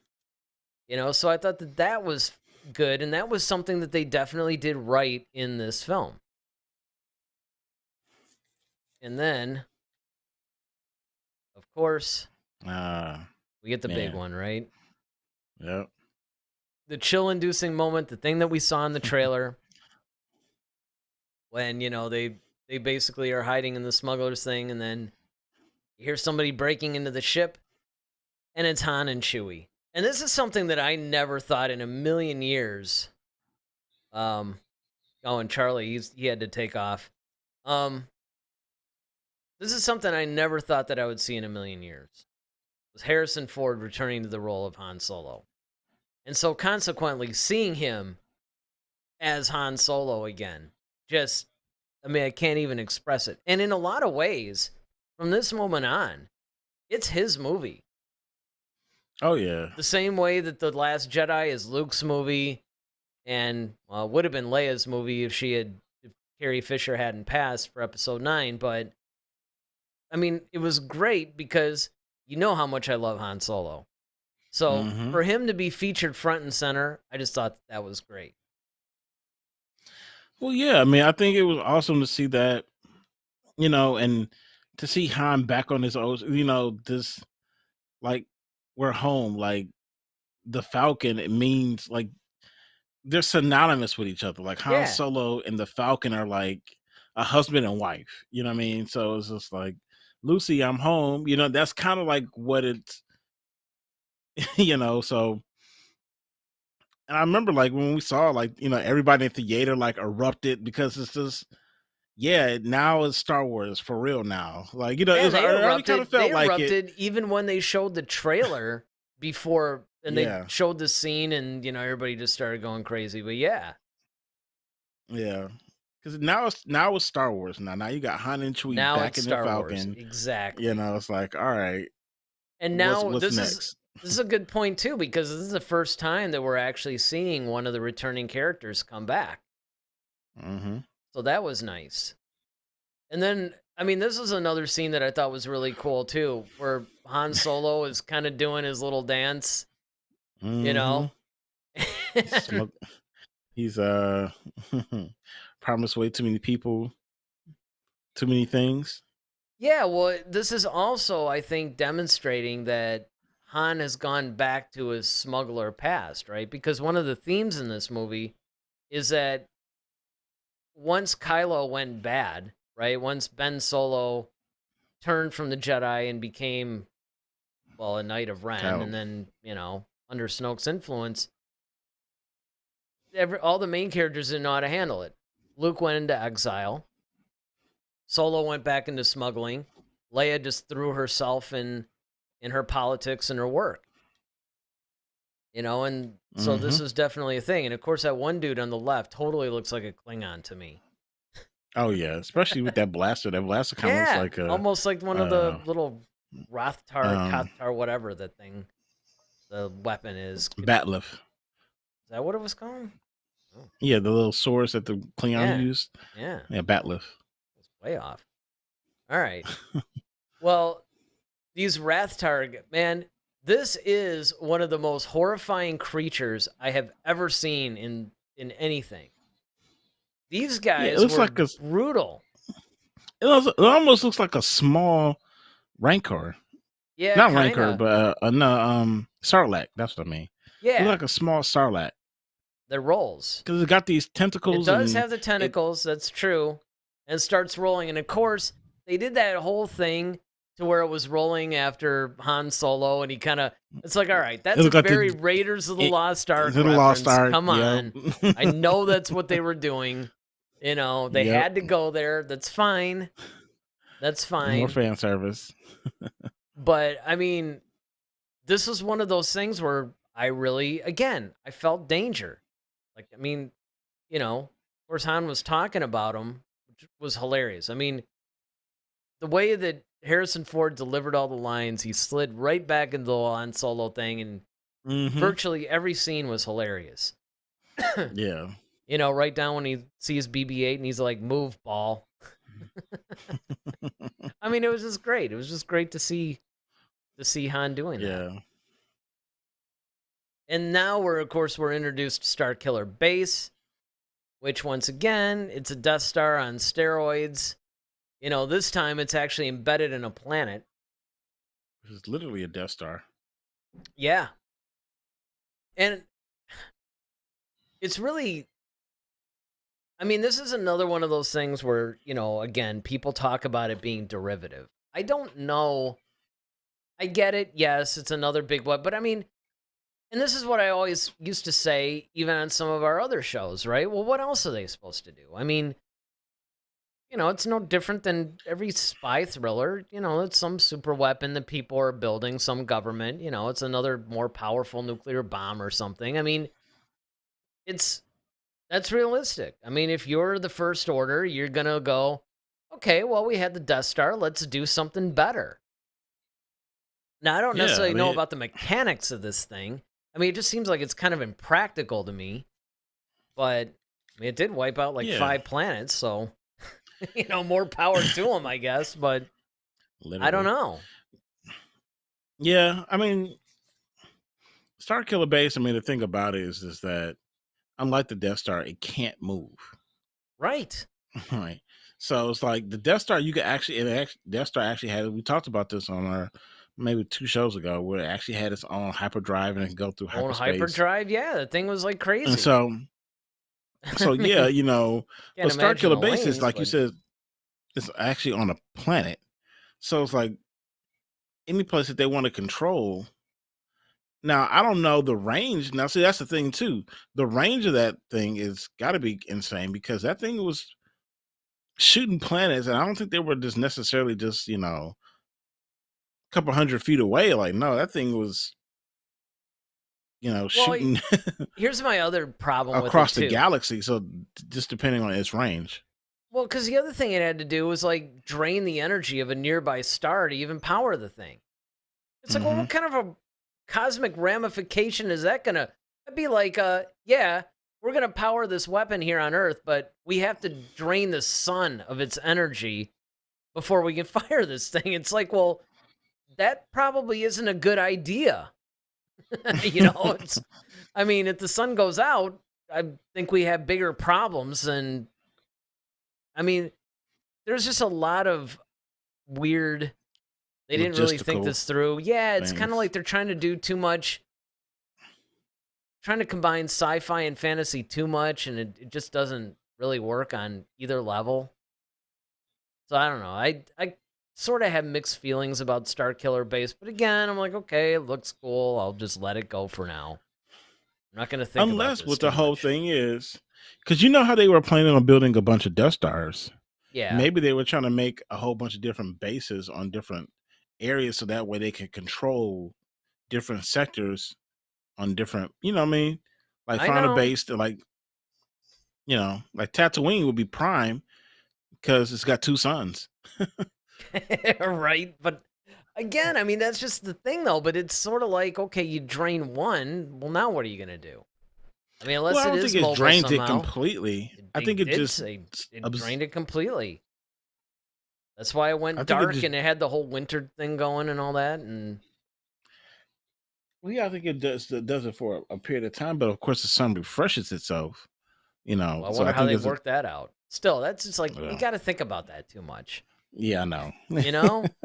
I mean, I don't know. Maybe I should buy something. I mean, I'm sure there's something on the internet about how does Starkiller Base work. But then we get to Snoke. Now, what's cool about Snoke is you don't know, is this guy really like this big? Remember, we thought this is his size. He was like some Yeah, sort of ginormous dude. the entity. And then, of course, you had all the who's Snoke. Hmm. Is it Mace Palpatine? Windu. Is it Mace? Yeah, the Mace Windu one was my favorite. That was a Hmm. good one. But he was kind of an interesting, just like Kylo was a little bit of a different spin on the Vader, Dooku, Maul type of a thing. He was a way different spin on the Palpatine thing too. And Yeah, you could argue he was wasted by the time the Last Jedi hit too. yeah. I mean, Snoke was very he was creepy, no doubt. He kind of had a Voldemort looking vibe to him. Completely. That's If you're a exactly Harry who he Potter reminded. fan, Yeah, he you reminded me know, of. So much so that I'm like, I don't know, guys. This is a little kind of Harry tiptoeing Potter's. in, plagiarism here. But yeah. I mean, we were all trying to figure out, okay, like where the heck did this guy come from? You know, he's able to use the Force. So we're just kind of like, okay, he's training Kylo. So you just kind of gotta wonder, like, all right, Well, not only that, but he what's this knows guy's about deal? And Solo. He yep, starts talking to Luke. him like, your father. But yeah, exactly. So it's kind of like, right, who is this guy? Not a whole lot of exposition. I mean, we get some by the Rise of Skywalker, but yeah, when we're watching this movie, we're really wondering who this guy is. I mean, it was just really, really crazy. But Once yeah, again, and he's played by Andy Serkis, and so who yeah. also he did a phenomenal job. If you know Andy's work from Planet of the Apes and hmm even Lord of the um, Rings. Lord That of was the a big Rings, one. the Black Panther movie, although he wasn't a CGI character in that, but just his work as an actor. You just um, both with mocap and Yeah, he was, um, he's the guy, he's almost like the pioneer of this. mhm. Um, so I mean that was pretty cool. Um, I am just me, 2010 says. I was just about to say Lord of the Rings. Yeah, Lord of the Rings, he just he totally looks like Voldemort, man. I mean, this is just one of those things where you're just Yeah, like definitely. I I think that they maybe go a little bit too far on the whole plagiarism side, but I mean, but again, I can let it go though in the interest of okay, different enough character. Again, it was like every time that I would start to drift away, like, ooh, don't know if I like this, they would find some way to bring me back. And of course, one way they brought me back, and I'm sure you too, was when Han Solo gives his whole Mm, like spiel about the Force and all that, which is yes, awesome.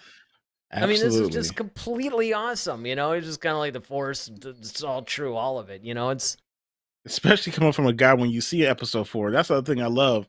Because this is supposed to be like 4, but it's the reverse in this situation. Because in the 4, he didn't believe any squat about it. He's like, yeah, there's no all powerful thing that's Mm-hmm. controlling my destiny. Now he's like, yep, it's true. All of it. Yeah, Vader. Jedi, the Vader, yep. Jedi- Everything. It's like I've seen things. I've seen a lot of right. things.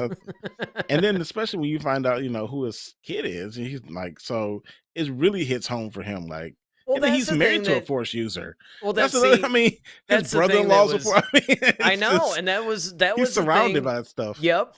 And that was one of the things that actually hit me when I'm watching this is that, like you said, he comes from this whole background of like, I don't believe in all that mumbo jumbo kind of thing, right? To me, it's just all a bunch of like nonsense and luck, right? Yep.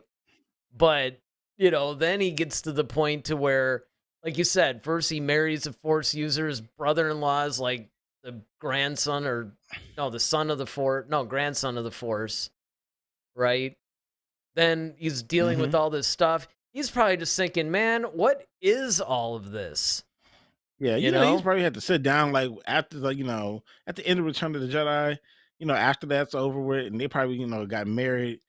He's probably asked Leia like, okay, so what the heck is this Force business? Yeah. And it's like, wait a minute, you're Vader's daughter? What? Really? I mean, I'm Right. sure that because, you had to find out about Luke's thing. And because that was one of the things, too, towards the end of this, which, of course, we'll get to. But, the scene which is probably one of my favorite scenes in the movie, where he and Leia are just kind of going back. And it's just like, where do we go wrong? And, well, Snoke, it's not us. Snoke got a hold of him and all that. I mean, Hmm. it was also weird when, Han was saying all this stuff, too. Right? Like, well, it's a Vader thing and, Absolutely. a little bit of a Vader influence and all that. I mean, it was just kind of a thing that definitely implied that, yes, there were some conversations. I am just me basically says he has no choice but to believe. Exactly. I mean, Yeah. Oh, absolutely. I Yep. mean, it's kind of like, well, here it is, all in your face now. Now, this was something that was also unexpected that I really enjoyed, and that was the dynamic between Rey and Han, where Yeah. you started to get this like mentor mentee, father daughter kind of thing going, that I really honestly wish they would have explored more. You know what dawned on me about this though? So, and we were just touching on it. So, Han comes from, of course, beforehand, he knew nothing about, he didn't believe in the Force. He thought it was a bunch of crap, you know. And then, of course, he marries a Force user, and then the brother in law is, the greatest Jedi probably ever. And then the father in law would have probably been the greatest Jedi ever if he had went to the dark side. So it's like, okay, they have this child, Ben Solo, and then he goes to the dark side, and that's beyond Han's control because it's almost kind of like that Clark Kent Superman thing, or the Jonathan Kent Superman thing, where he can try to be a father, but he doesn't really understand the Force because he's not a Force user. So that's a world that he can't connect with his son about with. Yeah, exactly. It's like, well, if you ever look, I once used a lightsaber to slice a tauntaun up. That's about the Yeah, extent of what of I my know. Jediism. Yeah, Yeah, right. exactly.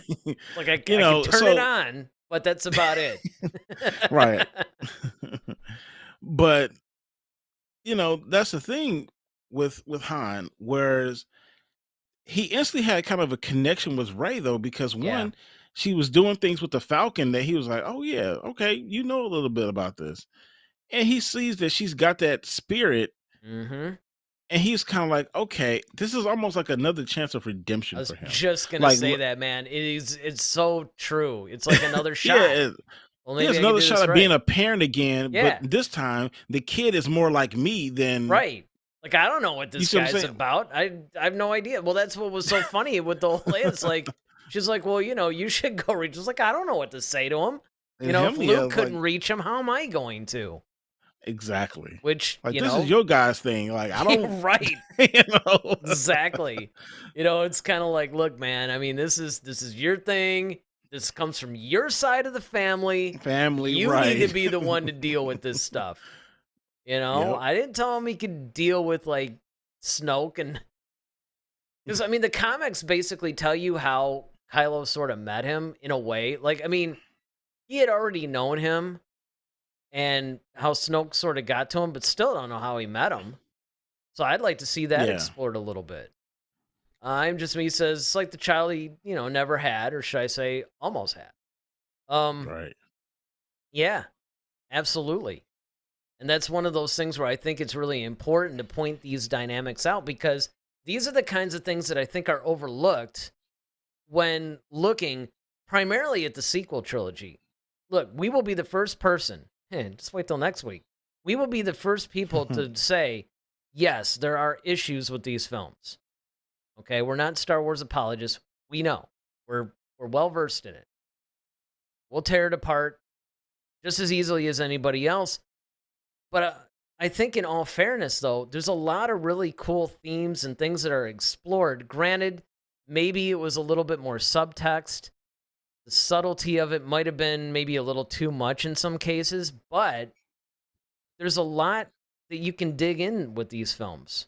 If you just get past some of the surface issues. Now, one of the other things that was cool was the sets, right? So here we have Takodana Castle, which was where Maz Kanata is. And of course, they're going to visit her. And she was a really cool character as well. Yeah. I mean, this is a cool place.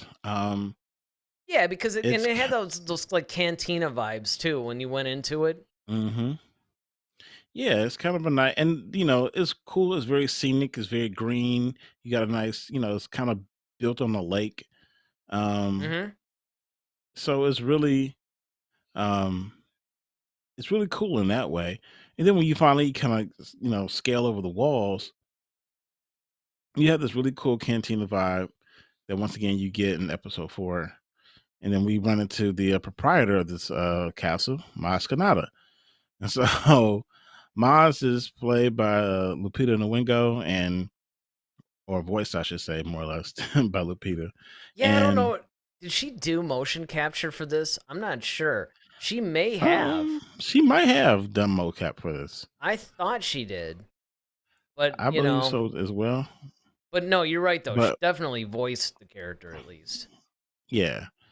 And she's really cool. Like I love the vibe. I mean, she definitely looks like ET, but but I love the vibe of Maz. Like Maz is kind of like a sage old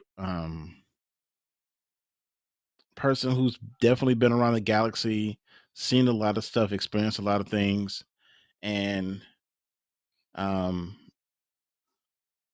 she's a wealth of knowledge. And she's kind of like a Yoda and Well, I was going to say she's basically Yoda's age at this point, right? Because this is yeah, 30 years after Return of the Jedi. Yoda would have been around 900, 1,000 if he lived, 1,000. because he was Yeah. over 900, you Hmm. know? I mean, she might have been a little older than Yoda, actually. And yeah, she was, like you said, man, she was a really, really unique character. I was hoping she was going to be utilized more in The Last Jedi than she was. Me too. Me too. I You thought know, that was a wasted opportunity. yeah, because they did, we'll get into it in a few minutes here, but they did a really cool setup with a lot of things with her.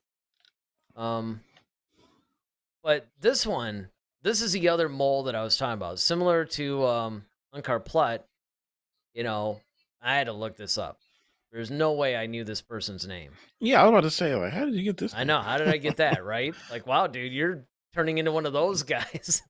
No, I am still that you know, basically like really intense fan, but don't know every single character. Like, who knows this? Her Right? name was never mentioned. Yes, I'm saying. Never It's just mentioned. like, It's not in the credits. I mean, I basically got this off of, I don't know, probably the data bank in Star Wars or something. But so one of the reasons why I brought this up is because I really like the expansion of this like political thriller kind of a vibe that they had going, right? Because you had this in episode 4 with the little anteater looking dude, like you said.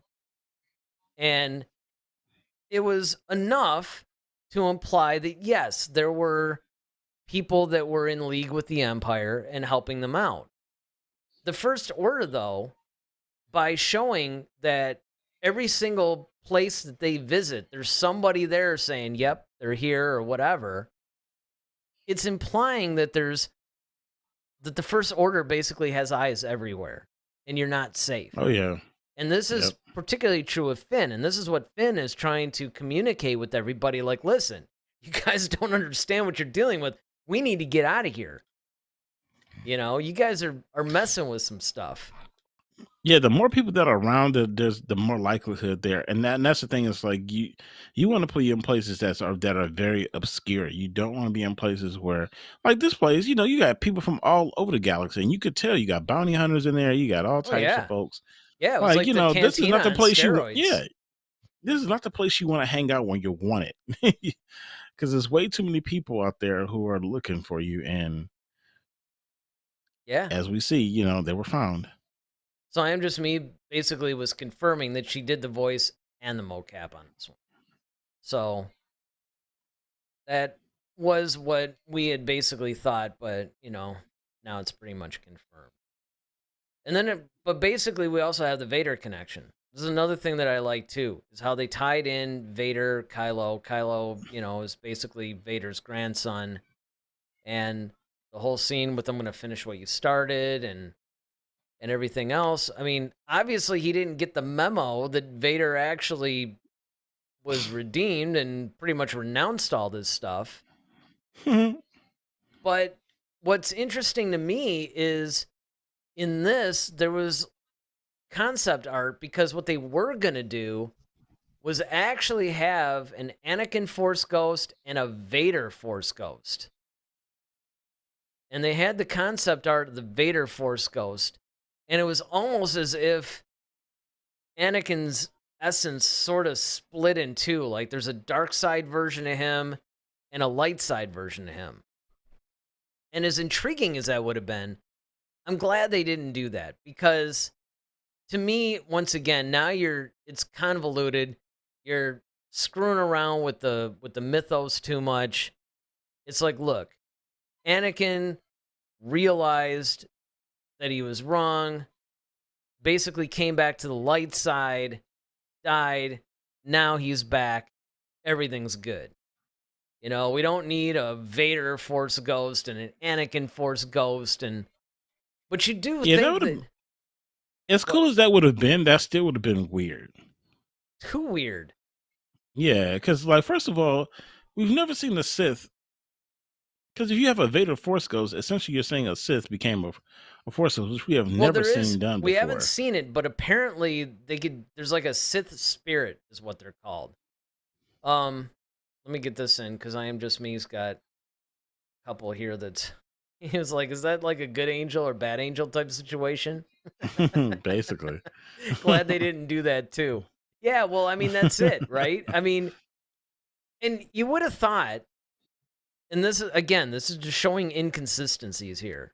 This is where we get critical a little bit, right? Because the light side, I mean, if the Force wants to guide all this stuff and get balance and all this, you would think it would operate in a little bit more strategic way.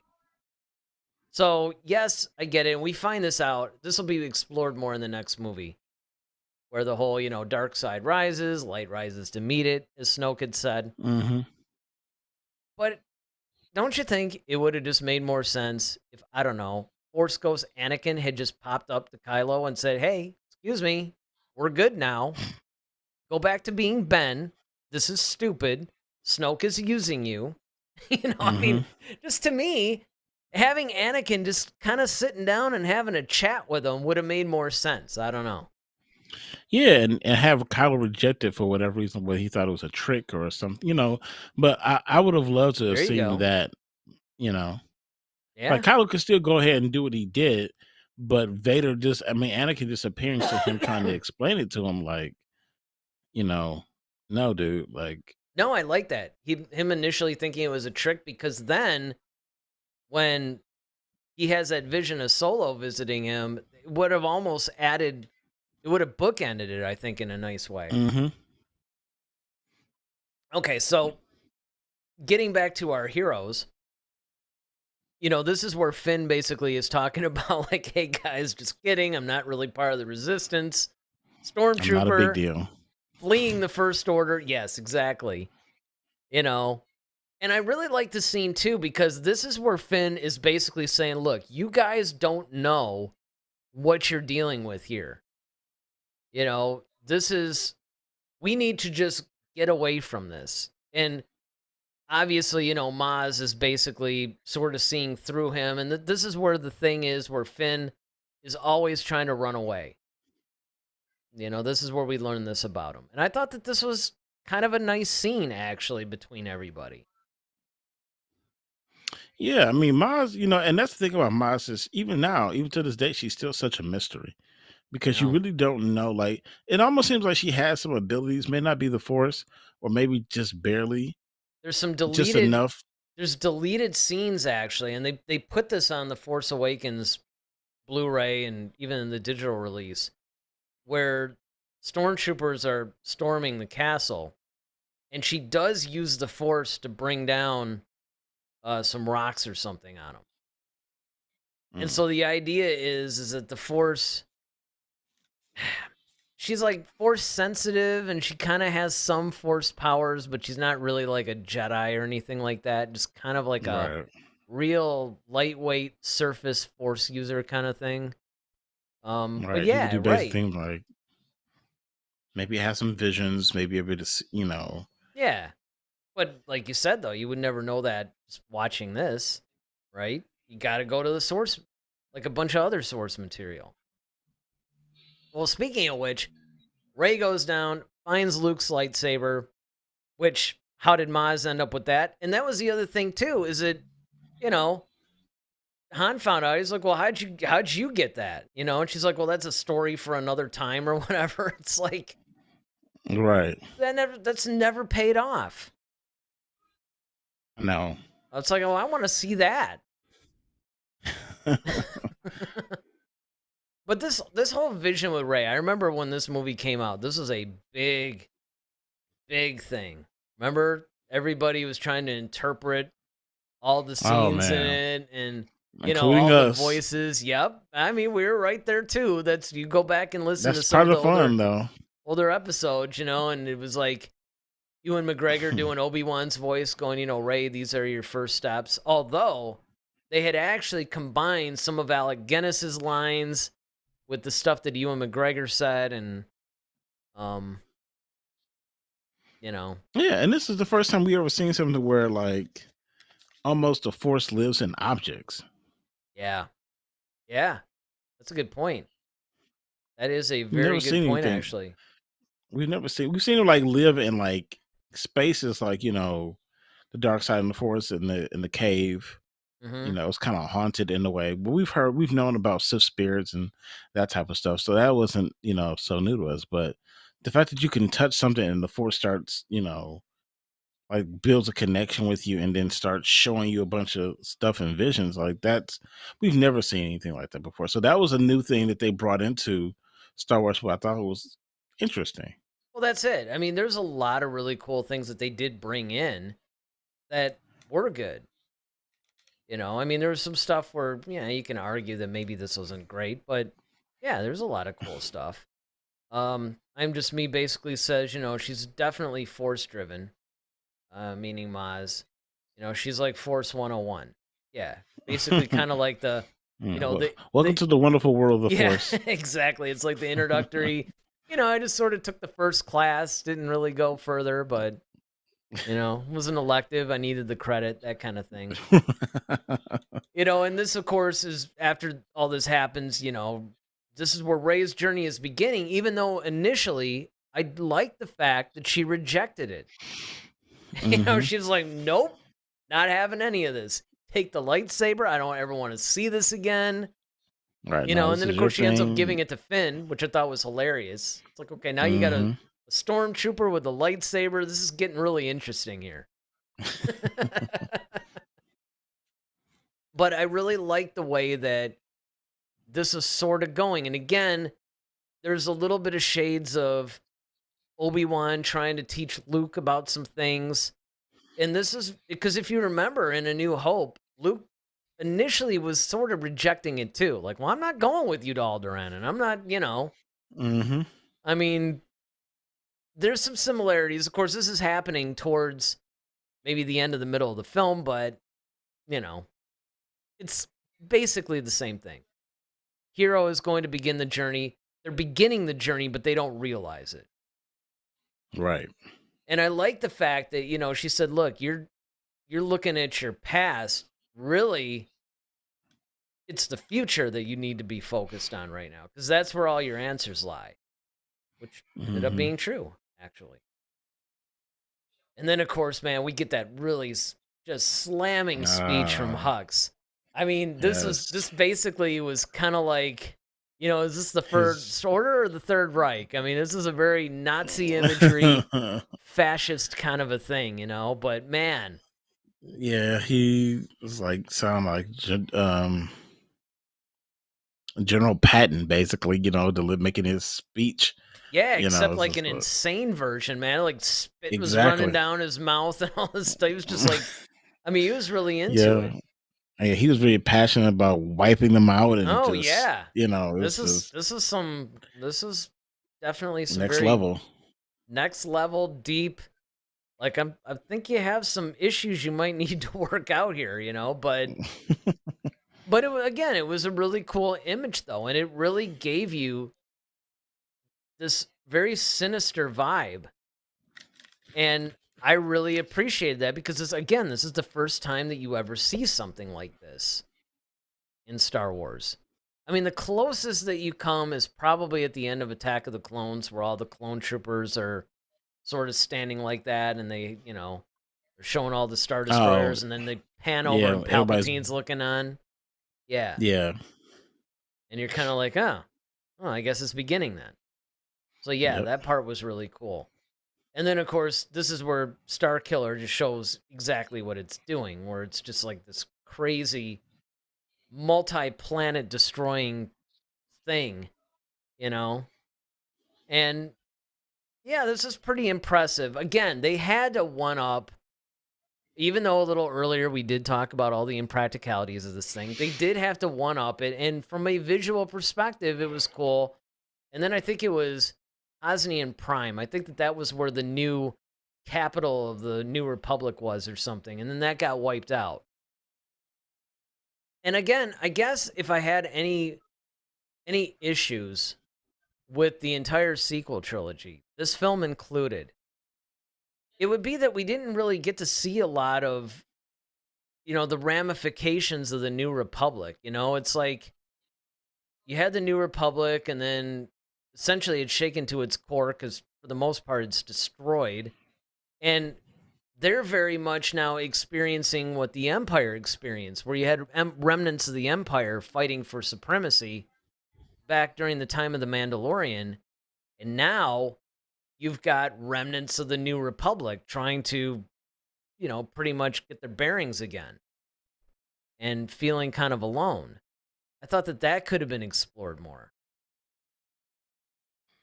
Yeah, I mean, there's a lot of political aspects to this. I mean, and we see it like when we watch The Mandalorian, where you have, like you said, the remnants of the old, the Empire or whatever, and of course, this is taking place before the sequel trilogy, but you know, we see like, okay, the New Republic's trying. We just watched an episode where the New Republic's trying to, fix a lot of the people who were part of the Empire.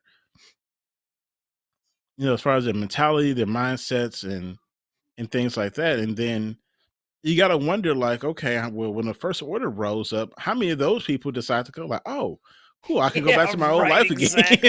you It's know, like, sweet, I could get those wafers. I wonder if they still have those.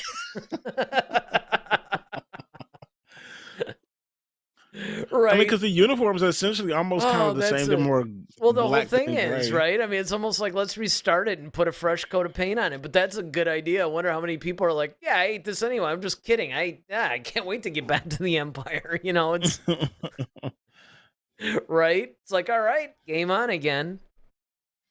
Well, maybe in the future we'll get a Disney Plus series that sort of covers, I don't know, between Force Awakens and The Last Jedi or something, and is kind of more of a political thing. I mean, we'll just have to see. And then, of course, we get the Battle of Takodana. Now, this is another one of those battles that are cool because they're more atmospheric versus space. Hmm. And again, I think that this one is an overlooked one. People don't necessarily think of this battle when they start talking about the great battles of Star Wars. I mean, you can argue that, pretty much every battle in Star Wars is unique and has its own merit and is amazing. But I think that when people are looking, they'll always talk about the Trench Run or the Battle of Endor or, you know, some of the stuff from the prequels. This one gets overlooked a lot. But this was actually a really, I think, very interesting, different, but yet somewhat epic battle too. Yeah, I really love this. I mean, first of all, again, the cinematography of this Oh, battle is yes. just absolutely phenomenal, man. Yeah, and I mean, especially, like, like when Poe comes in and just the whole, I yeah, mean, like when you see the water just and the X-wings are mm-hmm, just mm-hmm. just basically going over the water. But even when you see that TIE fighter in the sun, Oh, like yeah. that Yeah, yeah, shot was yeah. just That's right. That absolutely, was in that's the one of my scene. it's Yep. actually right behind you. It's just like, Yes, it is. man, you know. I was actually thinking that when I was putting this together. I'm like, oh, no way. I almost put it in there. I don't know. Did I put it in there? Let's see. No, I didn't. But again, you But have two different yeah. elements of it, right? Because you have that aerial battle going on, and then you have like Hmm. this, the ground battle. The ground assault, yep. And the couple of things that we can talk about with the ground assault, like first of all, again, comedy gold in this movie, Oh man, mostly yes. coming from Han. And I mean, I loved Hmm. it when after all this time, Han has to fire Chewie's bowcaster. He's like, "Oh, I really like this thing. And now Like he's this all thing. like, yeah, let me use that. And so there was, even though it was a serious battle and everything, there was a lot of humor in it. And it felt fun, like the original Star Wars did. That was one of the things I loved about it. And then this, you want to talk about head exploding like crazy. Yeah. You have a stormtrooper fully armored with one of those vibro staff type things. And then you got Finn, who is also technically a stormtrooper, with a lightsaber, and they're Hmm. dueling. So you essentially have two Yeah. stormtroopers dueling with vibroblades and lightsabers. Let that sink in for a minute. Yeah, man, it was cool, and it's so funny to see people like we thought it was tripped out, like when you saw Han with like when he picked up Luke's lightsaber and opened the tauntaun Yes. up, and Yes. that all he did was use it for like a utilitarian reason, like all right, I just need to open something real quick. We never saw a Han like pick up a lightsaber in a battle. Like Right. we've never seen really anybody pick up that wasn't a Jedi pick up a lightsaber in a battle Hmm. or even a Force user. So to see, Finn, it's like, okay, he whips out this lightsaber and he's just like, all right. At first we're kind of like, okay, what are we about to get here? Right. Like, are you going to be clumsy with the stupid thing or are you going to be really good with it? Like, I don't know. Because Yeah. up to this point, Finn has not really proven to be the best fighter in the world. So it's kind of like Yeah, he's kind of like one of those remedial stormtrooper guys that, he's wearing the armor, he's a but he's not. custodian. I mean, Yeah, pretty much. Yeah. so Yeah. I mean, so to see him, I mean, he went to basic training, of course, obviously, but then after that, he's not really doing it much. I mean, yeah, he went down on with Max von Sydow and Laura Santeca, but Well, that's what was he so didn't funny even do too, it. because every time something comes up, Kylo, Phasma, they're like, "Oh yeah, it's FN 2187, right? Yeah, him." It's like Yeah. he almost has that reputation of, yeah, okay, he's an idiot type of thing, and a traitor. Because this is a scene, of course, where the Yep. stormtrooper's like traitor, and that's what everybody was calling him, and then they started calling him like TR8 OR or TRA8. something, like some Yeah. handle that was Almost like kind of cool. imperial, Yeah. almost like an imperial designation for traitor. Mm-hmm. Yeah, that was fun. And then, of course, like you said, now we're getting to the X-Wings, that really cool shot where they're coming over the Man. water. And again, this is just Yep. kind of Coming like out you the said. fog, it's just Yes, cinematically, this is amazing. It was different, right? This isn't this one something that in we're Rogue using. One when it came up to was it Udo? In Rogue One. Oh, yeah. When when they were like flying through like between the Yeah, at night. those little mountains at night with Yeah. like that was sweet too. And Like again, you don't normally see that. nope, you don't see that. And it also shows the actual power of, well, the rebellion, republic, resistance, whatever, whatever they are at this moment, right? Whatever their designation is. Yeah. And so it's very important that we see things like this, and it's nice that they're giving us these different views. And then Rey gets captured, and this is pretty funny too, because she's trying with that little blaster she's got, and again, Right. you're seeing another power, because this is where basically he uses the Force to just freeze her in place, and she can't move. Mm-hmm. And then there's that cool little maneuver where he just kind of like taps her in the forehead, and she's like knocked out. Yeah, man. Kylo's actually kind of, Kind of a beast. And again, the yeah. lightsaber's great, right? Because his lightsaber's even unhinged. It's not Right, the quite frazzled- refined. He has to have those like Yeah. side vents in order to prevent it from blowing up. The blade's not clean. It's a little, it fits his Jagged. personality. No different Mhm. than Dooku's lightsaber or Maul's or any of those guys, right? So Yep. this is another thing that I thought was cool. And then, finally we get to see General Leia, which was Mhm. really, really interesting, I thought. I don't know. So what did you think of Leia's introduction?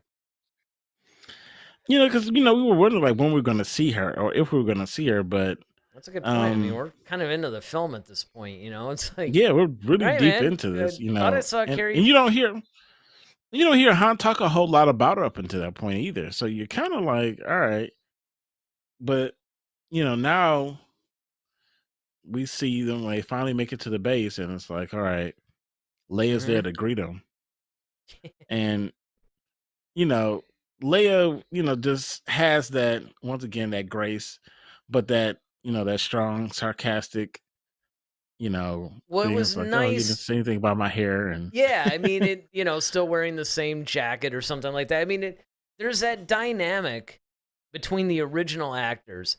That's why the other thing I think was tragic was the fact that you did not get to see a reunion with all three of them in the same scene. yeah, That's the one thing that if I had to say, I didn't like that. I didn't like that. I guess I get it from the story perspective in a way, but I don't know. I think it was a lost opportunity that honestly is forever lost at this point. mm-hmm. And then, of course, 3PO naturally gets in the way of everything, and we get reintroduced to him. And I remember this was a big thing, too, where everybody was pointing to the fact that he had a red arm. Mm-hmm. And, in my notes for this, which unfortunately I don't have access to at the moment, but there was a reason. There's a reason for his red arm. It was kind of like he was in some battle or something, and then they just threw that on there. I mean, it wasn't like anything significant, but I remember when this came out, like everybody was speculating on the significance of this.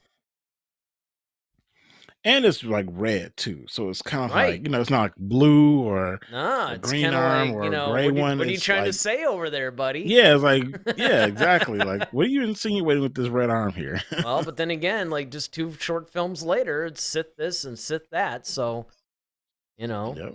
suddenly 3PO knows the Sith language. It's like, okay, we'll just leave it at that. And then, of course, we got Poe and Finn reuniting, which I thought was cool too. I actually did think that these guys had a really good chemistry together. It would have been nice to have seen more scenes with them, but I like the fact that Finn was just trying to go and meet the pilot that he saw flying spectacularly in the battle, and then finds out that it's hmm Poe. Like, whoa, dude, you're alive. And again, you get a mildly cheesy, well, here's your jacket. Nah, keep it. It suits you. It's like, all right. All right. So begins the bromance. So begins the bromance. You start letting your friends wear your clothes. Like, hey man, can I wear that jacket to school? Yeah, right, exactly. It's like, hey, here's the underwear I borrowed, that kind of thing. Oh, like keep those. Yeah, keep those. So I Am Just Okay, Me how many basically times you washed says, them? it basically says she's so regal, rest in peace. And yeah, she Yeah. was. And that's another lost opportunity in my mind. It's just too bad that she couldn't have been featured more. I mean, I hate to, it sounds somewhat insensitive, but if she had to go, I wish it was after 9. Oh yeah, of course. Let her complete all the Star Wars stuff. I mean, it's kind of a selfish thing. Like, it's like kind of if how you we just- felt like when Michael Jackson died. Like, Yeah. we wish he would have done that at least tour. one show for that this Yeah. is it, tour. If he'd have just did at least one show that they would have recorded, we could at least say, okay, we have that documented. But Exactly. yeah. Oh well. All right. Well, then we get the point to where BB-8 gets to meet R2-D2, right? So you kind of have the old and the new going. Yep. I thought this was kind of a cool scene too. It's like big brother, little brother, because Yeah, it's like R2 yeah. was looking down on him a little bit, like, Well, I know, oh, you're the new which is kid, huh? kind of weird, right? It's like, man, how Right. small is this thing? But, and then there was that touching scene too where 3PO came up to BB-8 and it's like, R2 hasn't really been the same since Luke's been gone, that kind of thing. And I thought that was the thing I really enjoyed about that was that it implied that 3PO and all them knew BB-8, which of course, I mean, BB-8 was obviously with Poe, and so he had been around. But I like the fact that they didn't feel the need to every new character is meeting the old characters for the first time kind of thing. It gave it somewhat of a lived-in feel. Like, no, these guys have been around each other a lot. There's a familiarity there. We're meeting BB-8 for the first time, but these guys have known him forever. Right. I thought that was nice. And then, yeah, this is a scene that we were alluding to earlier when Han and Leia are sort of talking. Because, there's all the funny moments to when, when he came up and it's like, well, when has they ever done that? Don't say the Death Star. There was all that. Funny. But I mean, this is more the poignant type of a thing. They're reminiscing about what went wrong with Ben. Why was there a failure? It's like, and she's trying to say, look, you're his father. You need to be the one to reach out to him. And, like we said before, Han's basically going, dude, if Luke couldn't reach him, and Luke is like this grandmaster Jedi and his uncle, don't forget. It's like, what am I going to do? And she's like, well, you're his father. And I mean, I just thought that that this was some of the best dialogue in the movie, in my opinion. Yeah, it was very grounded, and it was very much like you almost see this in a regular, I don't say like a regular movie, but you know what I mean, like just a Yeah, I know regular what you family mean. movie. Yeah. And it's one of those things where it's like, yes, granted, we have the Force and we blah blah blah, but you're his dad. Like there's still a certain Right. connection that a father and son just have. You know what I mean? And it's so just forget the fact of the Force. You're still his dad. And Well, here's that what's still funny means though. something. When you think about this, because this is what the scene when they're talking about Snoke and they're, Vader and all this stuff. It's like poor Han, right? It's like, okay, your kid's a Jedi. Now he's essentially a Sith Lord. Like, the thing that you've been battling, now your son is this, which of course is mirroring what happened to, I mean, Kylo's name in the expanded universe would have been Jason Solo, and the Jason Solo, who was one of Han and Leia's sons, did turn to the Hmm. dark side and became, I think his name was like Darth Caedus or something like that. So they did take a little bit of influence from the expanded universe on this one. But yeah, I really like the fact that you can feel for Han in this moment because that's got to weigh heavily on him. Like, yeah, your son didn't just kind of go away and, is leaving and disgracing the family and, going and partying and all this other stuff and taking drugs or whatever. No. He's like, it'd be like if you had a kid and he ran away and became a And dictator of some country, that yeah, it was becomes like Saddam Hussein or right. something like that. Like, okay, like, Yeah. yeah, I gotta, but see that, and that's the thing, it's got to be from the from an in universe perspective. You got to think about for Han and Leia, like, back when they were in the original trilogy, they were hunting Vader, and of course, Leia, knew like, okay, she had no idea until that Vader was her father until like 2 minutes before Luke went off to go face him.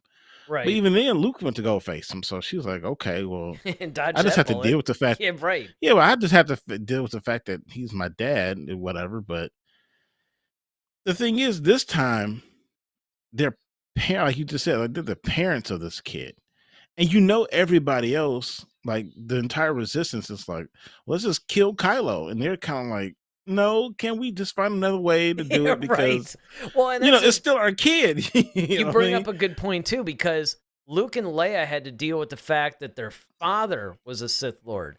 This is their Hmm. son. The son, Yeah. like there's a different vibe when it's your kid, you know? Yeah, and killing your father is like, especially for a father that you weren't around for. It's not like Luke and Leia were around and they saw his father go to the dark side. Like he was already dark by before they were born. Yeah, and So Leia had there's like already all they been knew, and he victimized wasn't by around Vader, them. Yeah, It's exactly. They kind of all like, been victimized by him in some way. oh, he's dead. We got to So kill him. All right, let me help. yeah, exactly. But in this situation though, like no, all of them literally watched this boy grow up. Like Yeah, Leia gave birth to him, and they raised him, then they pass him on to Luke. Luke starts training him. So they have a different attachment to him that no one else in the resistance could possibly really understand. exactly. But yet the resistance is kind of like, well, we're fighting against your kid. Right. It's like, your kid was saying your kid is doing all this. Exactly. Well, and speaking of him, meanwhile, he's back there now trying to do the same thing to Rey that he did with Poe, but with one distinct difference.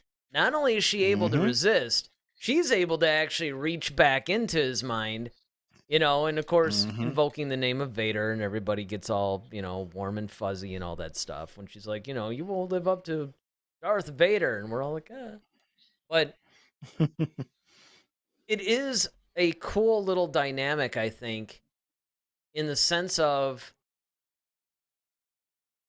these two are almost like the couple that could have been, Yeah. right? Like in another, like if he were still Ben Solo, they kind of, with the We get Rise of to that a Skywalker, they, little they bit. kind of do that a little bit. But I mean, Hmm. from the very beginning, when you just look at the dynamic between them, it begins here, the way they were in The Last Jedi, then what happens in The Rise. I mean, there's like it's like, man, in another universe, we could sort of be a couple here, if circumstances were different. And you get that vibe. And I think that that's part of not just that she has these insane force powers, because we find out she's Palpatine's granddaughter, and the force obviously wants her to be the light that rises up to meet the dark. But I think also just this connection that they have because they're a dyad in the force or whatever. I mean, all this stuff that we find out later. This is a part that almost implies that even if they didn't plant it, the seeds were there. So, Well, yeah, and it is still a little bit of a weird thing because you're dealing with the kid of Han and Leia, but then in a way, Ray ends up becoming, like we said earlier, their child. mm-hmm. So now it becomes almost another Luke and Leia type situation with Kylo and Rey. Kinda. Because remember, like, initially we thought they were going to be the love interest until we found out they're brother and sister. And then, you see what I'm saying? Like, it's kind of, once Yeah, again, no. mimicking 4. No, that makes sense. You know what I mean? So it's really kind of tripped out how they did this. There is, yeah. I mean, they just sort of turned it on, on its side a little bit. But yeah, absolutely. Hmm. And then, of course, I had to put this stormtrooper. We get Daniel Craig's pretty much his cameo as a stormtrooper, right? I And was wondering how that. I was like, I think now it makes yeah, sense. yeah, that was me trying to be clever, but whatever. It was. I got you. I should have put like a martini in his hand or something. Oh, that would have been the best. That would have been the best. But this is again, A Ray. tuxedo trooper. That'd be cool, like a new trooper, like the After 5. I mean, the right. the The After 5 trooper or something. Yep, he's in the tuxedo. It's like they're the ones like in the party. They go to all the high class parties or whatever. Hmm. But of course, here Ray tries to use the Jedi mind trick, which is hilarious because it fails epically. And of course, Daniel Craig's line was awesome. But then she sort of like concentrates a little more. And again, I mean, I don't know completely, even to this day, how I feel about this. I mean, I understand, yes, the argument that, okay, the Force is like, all right, I got to help this chick out.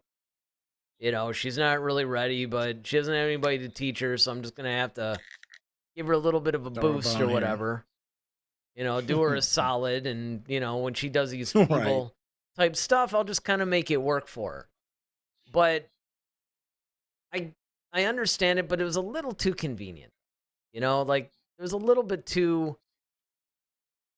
I mean, even though Luke had somebody to teach him all this stuff, he didn't get all this stuff right away. Using the Jedi mind trick is kind of an advanced thing.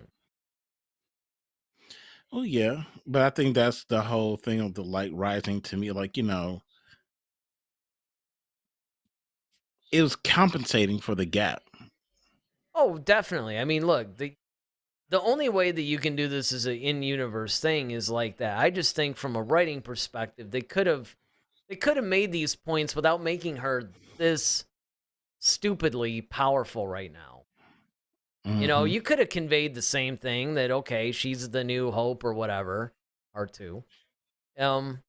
Without necessarily giving her all these like crazy powers that there's no way in the world she should, because think about it like this.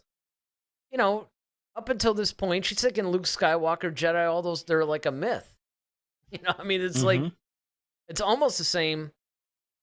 Luke, I think, he has somewhat of an accelerated progression, but it was a little bit more realistic. And again, I'm not looking for absolute realism. This is a fantasy film after all. But, I don't know. I just think they could have. Again, I can hang with it. It didn't bother me. I get the in-universe explanation of it. But I think that they could have written this a little better. That's all. That's all. And now we're putting things in perspective. And I love this. When they showed the Death Star, like, well, it's just another Death Star. Let's do what we always do and blow it up. I love that line. Yeah. And then they're kind of like, well, let's just back up a minute. Now here's the Death Star. Now here's Star Killer Base. See the problem? Yeah. Yeah. We're not just blowing this up, guys. Well, the thing is, Death Star was like a small moon. This is an actual planet. And not a small planet either. This is like Jupiter or something. And actually, what was interesting to me, because we always talk about the parallels for A New Hope, is that with this one, they actually give you a little bit of a Return of the Jedi thing going with that whole shield generator deal. I thought, and then of course the raid on it when, Han and Finn and those guys and Chewie go to blow it up or whatever. Right. There was a big Return of the Jedi thing going on that. Oh yeah. Even the way the room is set up. Yeah, that's true. Yeah. Yeah. Well, go with what works, right? So, like I said, they got to deactivate the shield. And of course, this is around the time where, it's kind of like, well, that's not how the Force works. And I mean, I just Man. love hearing Han saying stuff like that. Like now he suddenly knows, Well, I love the fact that Finn I was like, well, we'll just use. He's like, how do you expect me to use the Yeah, Force? right. Because he Like, reveals that he didn't really have a plan. He just wanted to get down there. And just like, well, just use the Force. Which is funny because that's what you would think if you didn't really know any better. Well, here's the thing, though. It's like, okay, lab partner, which one of us has it? Yeah. Like, that's true. Are you telling me you have the Force? Because it is we could have implied used that later information. that he is Force sensitive, but yeah, he doesn't know. And then that's why Han gets all angry. Like, that's not how the Force works. Now he's the expert. That's what I just loved about it. I know, which is hilarious because now he's just throwing this around like, and then when he looks at Chewie, he goes, really, how are you guys so cold? stupid to think that? Yeah. I mean, there's just like a lot of really great lines. Yeah, like, you're made of fur. Like, here I am. Yeah.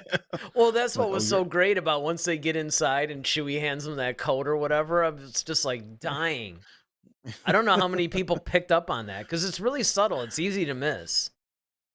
Well, the other thing too is like, the fact that Chewie's cold. It's funny because, remind you, he was all covered in snow and Hoth when they went out looking for that probe droid. Mm-hmm. So that's true. Like, oh, and then of course, we get the old assault on Starkiller Base. This was also pretty cool. I thought that this was actually, it was different. I mean, it wasn't derivative. They could have very easily have tried to duplicate the trench run, but they didn't. If anything, this has a little bit like Scarif type vibes in a way. Very much so. That's really what it reminded me of, even though it came before Rogue One. I mean, chronologically, Rogue One happens first, but this movie was made. The movie released. Yeah. Before Rogue One, right. Yeah, it was released before Rogue One, exactly. So I thought that this was a nice spin on it because, again, it's got to be challenging for these guys. You have to feel for them. It's like, well, look, we got to, yes, we got to do yet another assault on some base or whatever. How do you make it look compelling, interesting, something, giving the audience something a little bit different? And I really like the way that they did that. And actually, they also brought in the Snap Wexley character who was in the Aftermath trilogy, which I thought was interesting because they must have had that information because the Aftermath trilogy came out, I think, after The Force Awakens, if I'm not mistaken. So let's see. I Am Just Me says, I was really hoping Finn would have the Force, like a full-blown Force AP-404. I think that he actually does, because remember, there is that scene, it was in Rise of Skywalker, right, where they thought they were going to die in that whole sinking in the sand, and, he's like, Rey, I got something to tell you or something. I think that's what it is. Yeah. But I know what you mean. I know what you mean, where it would have been kind of cool if he just had the Force, but again, how are you going to write that? How are you going to write a stormtrooper has the Force? A little bit of a stretch. I don't think Kylo's going to be teaching him. I mean, if he was going to teach anybody, it'd be like Phasma or somebody, Well, I mean, it just depends. It's like, it was, maybe very low on his radar, as far as his ability. And Kylo maybe not have picked up on it because he's too self-absorbed with everything else. He's probably not looking for that, but then... No, he did kind of last a little bit in the duel. I mean, we'll get to that in a bit, but, of course, Kylo took a bowcaster bolt to the hip, or... I mean, that was... like a liver shot. But again, we'll get to it. It's coming up soon. So again, we're doing the whole placing detonators. This is very Return of the Jedi-esque. We're inside the shield generator thing. Okay, now we got to place the detonators. But it was cool. There was that whole scene where, we got to find Rey, and Han just sort of points, and there she is across the... Yeah, she's crawling up some wall. Yeah, it was just hilarious that... And, the thing I couldn't help but think is like, do you know how that works? Because when she sort of opens that little passage and crawls in, how did she know there was enough room? Like when that thing shut, how did she know she wouldn't just be crushed? You know? The Force. Keep blaming it on the Force. Not only It's like is the alcohol. Force awakening, the Force has got a lot to do, with everything, right? I mean, this is like blame it on the Force. Getting Milli Vanilli flashbacks. And now we get that big scene where Han faces Kylo. This was another one of I thought the high points. How they did this, because in a way, this goes back to something that you were talking about earlier. We never saw somebody like Han face a Sith Lord, right? Like Han wasn't going to face Vader. Well, he kind of is now. He's going as sort of a last-ditch effort. Like he's going to try to redeem his son. And the way that they had this to where, Kylo, and this is something that Kylo likes to do, I've noticed, because he did the same thing with Snoke.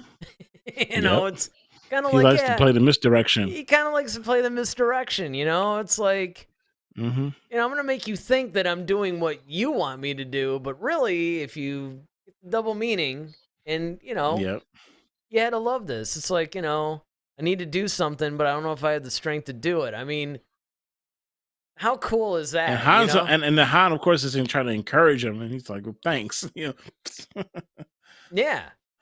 And then he just takes that complete lightsaber right to the I mean, I get that Han Solo had to die in this. I wish he hadn't, but I understood that he did. I just wish, that it had just been a little bit better. I mean, because this is pretty brutal, man. I mean, it's one of those things where I think that and again, this is something that informs what I'm going to bring up in the Rise of Skywalker when we redo that, because we actually do have a video version when we came out of the theater. I think we actually did a non-spoiler review, and then we did a spoiler review when the Rise of Skywalker came out. And we talked about this, how we did not think that Kylo Ren could ever be redeemed, right? Like this scene right here is just like, yeah, it's a done deal. He's just going to stay evil. And I remember one of the things that I had said all along, you had said the same thing, is, well, we don't want him to be, that would be cliche. But I have to say, just like I said at the Rise of Skywalker review then, I'll probably say it again when we do it in a couple of weeks. It worked. And I really liked the Ben Solo character so much, I kind of wish it had stuck around for a little bit, I mean, he was pretty cool as that. But here, at this moment, we're like, no way. Yeah, I mean, even his redemption, I still feel was like a little weak to me, but... Well, it's because it was rushed. Again, remember, one of the biggest complaints we had about the Rise of Skywalker is the pacing was just like insane. It was so fast. And yeah, but that scene with Kylo though was so like, I liked the way that Han died. Like if he had to die, it was a man's death. I mean, yeah, definitely a man's death. Lightsaber through the chest, man. That's... And then falling off that bridge, man. Because you knew there was no coming back after that. Like, all right, this man just... It is Star Wars. I mean, he's not Palpatine, It's just, or Maul. So that's true. He's actually a normal human being, so that would be tough. Right. And yet he appears in 9. But I think that the whole moment, like just the cinematography, once again, I can't stress enough. You see, the blue on Han, you see the red in Kylo, the cryptic message that he's trying, like, I have to do something that I don't know if I have the strength to do. Han's trying to just be a dad. And it's like, in a way, it seems like Han knew what was going to happen, but he didn't. Well, he didn't really expect him to go through it. Right? He reaches up and kind of like rubs his face. It's just kind of like what I Am Just Me said. It's like, heartbreaking scene, man. I mean, it is. Yeah. And it's just like, Han gave him that look. Like even in death, like Han's still Han. You know what I mean? Mm-hmm. Like he's not showing that like I'm freaked out, I'm afraid. He's just like, well, you made your choice, kid. It's almost kind of one of those types things. And Yep. I love that. And I love the fact that he got a chance to like look his son in the eye and have that moment. It's just like you got a decision to make. All right, What's but it I'm gonna still be? I'm And still it's gonna say this. I've said this before. I have to say it again. man, I love being a turtle. The fact that there's no railings on that bridge just drives me nuts. Yeah, from That a is the scariest, most unsafe bridge ever. Like, it's not even practical. yeah. Every time I see it, I think the same thing. I Am Just Me basically says they want to keep the movies in threes, but clearly series could have used a fourth. I mean, Hmm. yeah, I could see that, yeah, especially with the sequel Yeah. trilogy, I absolutely. never thought about that, but that's a valid point. Yeah. A very Well, valid there point. were I never rumors. considered that. There were rumors, if you remember, we covered this. Back before The Rise of Skywalker came out, there were rumors that they were going to actually split it into two. Kind of like what Harry Potter did with the Deathly Hallows or whatever, part 1 and 2. Mhm. They were going to do that with Star Wars, but then because yeah, I agree. It's almost like, especially the last film, it's almost like they crammed too much in. And that's including having just light speed pacing through the whole thing. They blew through that film. Yeah. But then after Han dies, Chewbacca rages. That scene was pretty incredible too, Yeah, man. That was He just and that's what I'm started saying, like the cleaning emotion, house. Yeah, yeah. man, and the pain that Chewbacca had to feel because it's just like, Well, man, and they had to do that because, yeah. here's this is like, I mean, they were joined at the hip. He had that life debt. I mean, yeah. I mean, this is the end of the journey, and it just had to really just kill Chewbacca. And I thought that they handled that scene well, and he just mowed down all Yeah. those Don't make stormtroopers. It's like, don't dude. make the Wookiee mad. And man, that shot that he got on Kylo, you Kylo? just felt that. Like, I felt that. Like, I was holding my side, like, ow. That bowcaster, man, is not no joke. I mean, It's that thing is powerful. pegging people. Well, man. and here's what I loved. Here's what I loved, right? They showed the power of the bowcaster earlier in the film, right? When it Mhm. hits, it just throws people back. It's Kylo takes his full-blown bowcaster right to the side and just kind of like flinches. I mean, it just shows how powerful Kylo is. And Yeah. he ends up having to still fight, because everybody's like, well, how come Finn and Rey were able to stand? I mean, how powerful could Kylo be? I'm like, he just took a bowcaster to his side, man. He's like bleeding. He's punching because he's got the pain. And he probably kept punching it in order to anger himself up so the dark side would flow more freely. But he Mhm. was just like, he wasn't at his best. Let's put it that way. Yeah, I mean, and the fact that it didn't completely like. I don't think he took the blunt force of it like completely. I think it more so grazed him, but I think I that don't know, graze was man. still powerful enough, though. Well, it was, and it could have, I don't know. It looked, if you rewatch that scene, it looked like he took a straight shot right to the side. Because that should have killed him, honestly. Like, unless he Well, used the force to kind of. yeah, he did, obviously. I mean, it would have killed anybody else. But I like the fact, as an evidence here, because we had these two lightsaber duels that came up, right? And I mean, Mm-hmm.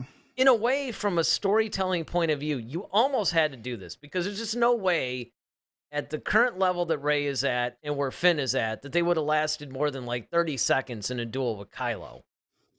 Mm-hmm. I mean, this is a guy that could stop blaster fire in midair, can like drag people across rooms, force like Mm-hmm. thoughts out of people's heads. I mean, this guy is not exactly a slouch in the force, right? So there's no way these guys would Not at last, all. more than a minute with him. So they had to weaken him from a storytelling perspective. For sure, just to make it believable. Yeah. And I mean, honestly, with that, I actually enjoyed, because, at first, my view of the lightsaber duels in the sequel trilogy, at least most of them, not all of them, but most of them were a little bit lackluster, just kind of clumsy and Yeah, it didn't seem it had no polish to it. yeah. It I just mean, seemed like they granted, there were was just some in the Rise wildly of just. Skywalker that were cool. Like, okay, the Last Jedi one, which of course we'll get to next week when we talk about it, but that when they were fighting the Praetorian guards, that was cool. Yeah. Um, and then some of the stuff between like Rey and Kylo when they were on that, I don't know, piece of the Death Star or whatever. That was okay. That was cool too. But for the most part. But I have to say, when I rewatched these duels in this movie, I enjoyed them more. Probably because now I was putting them more in the context of the story rather than, oh, it's been like 10 years since I've seen a lightsaber duel. I can't wait to see what they do? Hmm. Yeah, I mean this whole thing between Kylo and Finn once again was hilarious. It's just like and I still remember, I still remember remember the reaction video when John Boyega saw Oh, the yeah. finished product and he's Yep. like, yeah, cool. And he's all like spazzing out. It was just like this where of course took me back to, but the actual duel itself, yeah, I mean, of course you had to weaken Kylo Ren because otherwise this would be like a Be two-hitter over quitter. before it began. It'd be shorter than that like Obi-Wan and Darth Maul thing, Yeah. from Clone Right. Wars. I mean, from Rebels, Exactly. it would just be Yep. like, all right, You're like, well, that's it but then. Well, he yeah, did but take that slash to the back, though, man. That was yeah, I was about to just, say, that's another thing I felt. I'm just like, see, yeah, oh. that's the one I felt. I was like, ooh, I was ooh, just like, that's all gotta right, hurt. you know what? This is okay. Ouch. You know what? Another reference. That was almost exactly how Chosen went down in Cobra Kai. Oh yeah, And each yep. time I thought, ooh, are they going to kill this person off? Because that, Mm-hmm. I mean, at least a lightsaber would cauterize it, but still. Yeah, that was brutal. But by contrast, the Rey and Kylo battle, what I liked about this, I mean, first of all, there's a couple of things. One, again, I do like the fact that Rey was, struggling. Because, I mean, now she's used to fighting with a staff, but she's a little bit out of her element Mm-hmm. with the lightsaber. And I also liked Kylo's unhinged, I could be your teacher. Just kind of like all intense and like overly intense. Like, dude, you're not really winning any personality contests here. I mean, if you want to get this chick as either your girlfriend or your student, you need to be a little bit less intense. You need to Yeah, kind of take it down a notch. chicks don't like the over aggressive guys. Right. But Well, besides let's just that, well, go ahead. well before we even get into the fight. I mean, that whole moment where the lightsaber's in the snow and Oh, yeah. Kylo is trying to get it, and we see it start to shake, and it flies back. Oh, but We're even all before thinking that, it's Luke. that's true. That is true. And there was a big part of me that had hoped that was true. But the other thing that I loved, I forgot to mention this, the Finn one, is when he sees Finn ignite the lightsaber and he's just all like, you shouldn't have that or whatever. Because he knows that's like Yeah, his that was that's Anakin's and then Luke's. And it's like, that just say set no, him give it here. off. Like, Yeah. yeah, he's like, no, that doesn't belong to you. That belongs to me. Like, give it Yeah. here. I mean, that Yeah, just had to like hurt that not only was it this stormtrooper traitor, which of course he called him a traitor too, but at the same time, he's using his family heirloom against him. That's just like, oh, yeah. That's I all am matters of so going to disrespect kill right you. there. But you're right. I mean, when they had that whole moment where the lightsabers, like kind of Like moving in the wiggling in the snow and then it snow. flies off, totally expected Luke to be the one to catch it. Because it kind of reminded you of the scene in Hoth when Luke was hanging upside down and the lightsaber was kind of stuck in the snow and it was wiggling and Luke it flew to Luke's hand and he cut himself down. So that's what I was thinking. Like, oh man, Like, I how did know. Luke know that that's where Oh, they were? You know, that would have been a moment, but again, and that's what that we would have all been a wanted to moment. see, right? Ignite the green. We all wanted to see Luke come back and be the hero. I mean, by this point in the movie, we just want him to be in the film because we're kind of like going, Right? Because we're like, okay, this I know movie's I got to saw, end. This, yeah, it's gonna end soon, and I thought I saw Mark Hamill's name in the credits. I just Felix says hi. What's going on? hey, Um, and then she says, "I'm a big fan of oh, us we appreciate it. for Star Hopefully, Wars." Yeah, right. Because it's kind of like that could go either way. I'm all like, thank him, Yeah, thank you. thanking And it's them. like, no, not you, not you, you It's idiot. like not Star you, Wars. Star Wars. You know. That's a good But you point. know what? Whether I'm you're all, talking about us or whether you're talking about Star Wars, we appreciate it either way. But yeah, we all wanted that. And then of course when they, when they're duking it out, and then of course she just slices. It says both us and Star Wars. awesome. I So mean now that my scar, original dude. statement stands. Yes, that scar is just. Man, yeah. I mean, the best. And I love the fact that they did carry that over into the next film. And then, Mm-hmm. that was just, yeah.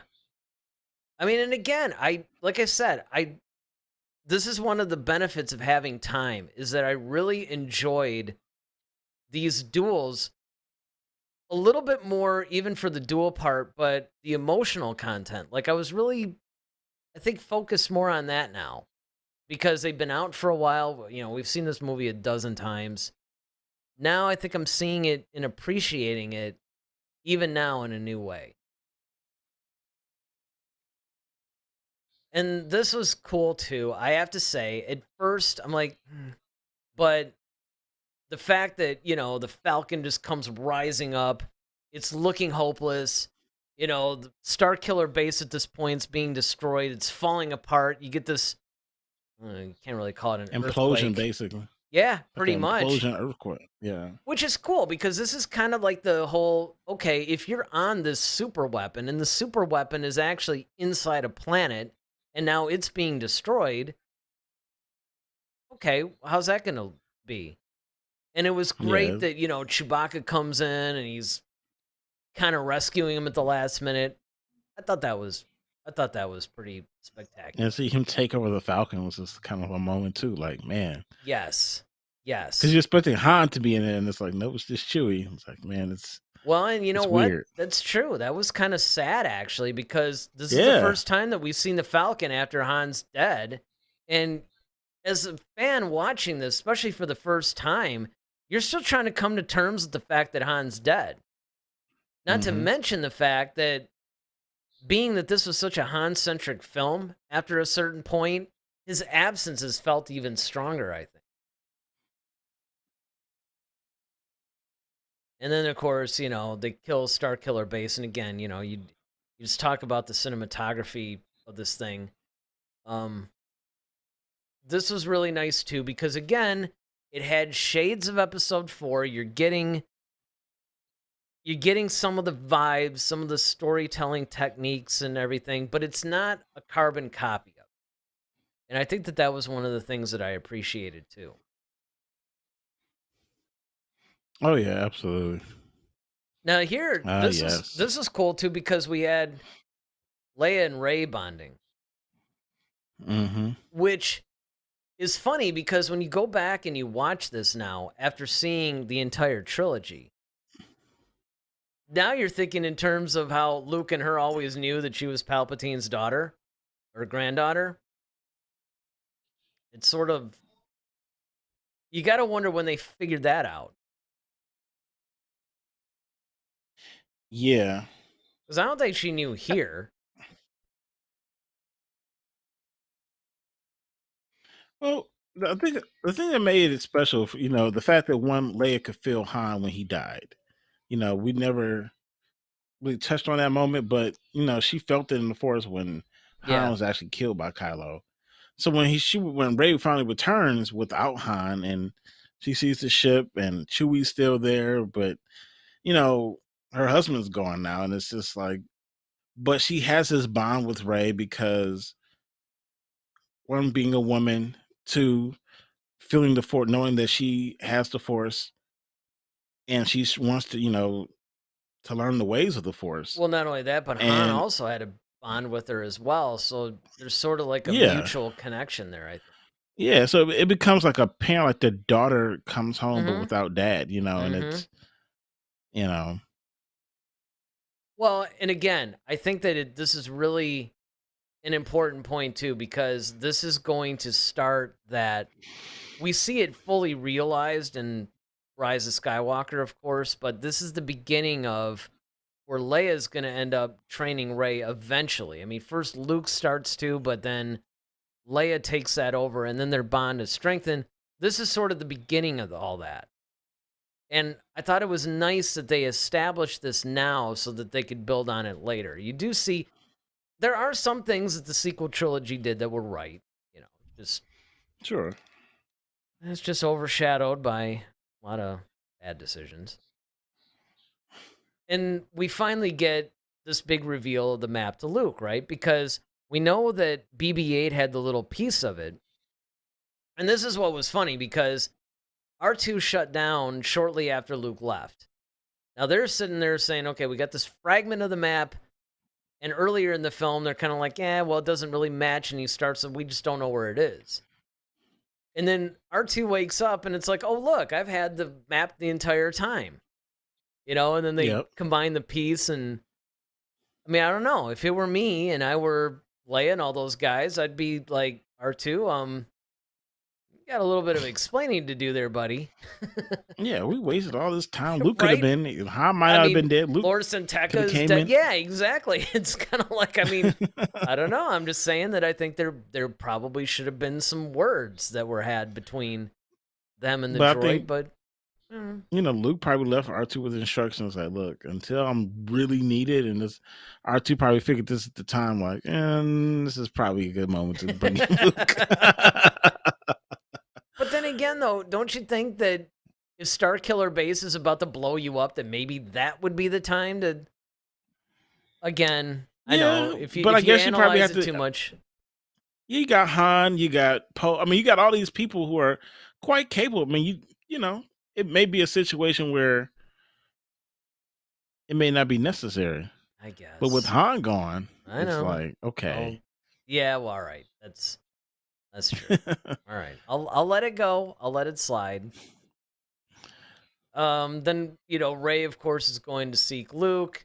Now she's taking the Falcon, and what I loved is, unlike Lando, she doesn't put on Han's clothes. As soon as she gets the Falcon, she's not helping herself to the vest and the shirt and all that stuff. Although that would have been hilarious. It's almost like if you fly the Falcon, you got to wear the uniform. Yep, the uniform and everything. Yep, absolutely. So I thought that was pretty funny. And then, of course, we finally, this was a little bit of a disappointing thing. I mean, now that I'm going back and I'm watching this after seeing all three of the movies and all that, I can let this go. But I do remember being in the theater going, okay, because you knew this was about to end, and you're like, really? You're going to leave me in this cliffhanger? Like Mark Hamill, we finally get to see him as Luke Skywalker. He doesn't even talk. Nope. She goes up, He just like reaching out, handing him the lightsaber, and he just looks at her, and then the credits come up. yeah. I mean, it was just cool to see Luke. I mean, well, Mark Hamill back as, it's like, all right, this is the first we see him with the beard. He's seasoned now, and it's like he knew she was coming. He could feel it, Oh, of yeah. course. And so she comes up and she's like, all right. And she hands him, the lightsaber, like, look, man, I'm waiting 2.5 hours to give you this. Yeah, exactly. And it's just Luke just kind of looks at it. But I do remember once again the audience going nuts when they see him turn around, and it's like, Oh, yeah.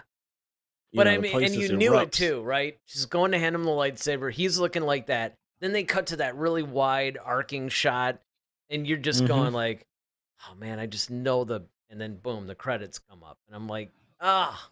Mother. But then again, I do remember after coming out of the theater, we both said this. It's like, okay, look. Because remember, when you and I first saw this movie, it was after the marathon. We did the marathon before this thing. Yes, we did. So for all you guys that don't understand, When we say they the basically marathon. showed all 6 films and then 7. It was like this. Oh, how many? It wasn't 36 hours, was it? That couldn't have been quite that long. 7 movies, 2 or 3. Yeah, it's probably like 18 hours, I think it was. Yeah, it's like 18 or something. I remember it started at 1 in the morning with Phantom Menace, and it went all the way to 11 o'clock that night. So it was, because they had little breaks in between each trilogy, I think it was. Because I remember we went to Subway, like in between the prequels and the original trilogy. Yeah. We had breakfast at Subway. Yeah, that's right. Actually, that's right, because that was the first time I ever tried their egg white sub or whatever. So I'm just me was like, yeah, this ending was kind of rude. I know, so And disrespectful. it was like you just kind of felt cheated. You know, you're Yeah, just definitely. Like, really? that's it? I mean, okay. That's but- what you leave me with, huh? But I will say this, though. And this is the way that I felt at the time. This is a point I was going to make. At least with this one, we didn't have to wait like 3 years for the next one. We had to wait 2 years. But I remember the original trilogy and even the prequels, man. It's like, you leave at that last scene, you're just like, oh, man, I got to wait like 3 years. Yeah. And then you're thinking like how old you're going to be in your head. And you're like, oh, the next time I see this, I'm going to be like, you know. You're like 16. Yeah, right. Exactly. Oh, yeah, especially as a little kid. Yeah. It was the first one I was 7, the next one I was 10, then I was like 13. It's like, I'm going to be a teenager when the next one comes out. And even the prequels was the same thing. Yep. You know, I remember seeing the first one when I was 29. I'm all like, dude, I'm going to be like 32 when I see the next one. I mean, you're just like starting to calculate all that, right? But at least this one, you know, you got somewhat of, okay, we're going to get this other cool movie next year. I mean, when they were starting to do the whole yearly thing, that was kind of nice. But again, that was our review of The Force Awakens. What did you guys think of it? What was your favorite scene? Leave it in the comments section. Because after all, it's not about us, it's about you. If you like this video, if you're still watching this video, hit that like button. Hit the subscribe button if you haven't already subscribed to our channel. Love to have you guys. You saw we had some people in the chats. You guys can chat live with us too. Every show that we do. So, of course, we can't make it and we have to pre-record it. But even then, we do it as a premiere.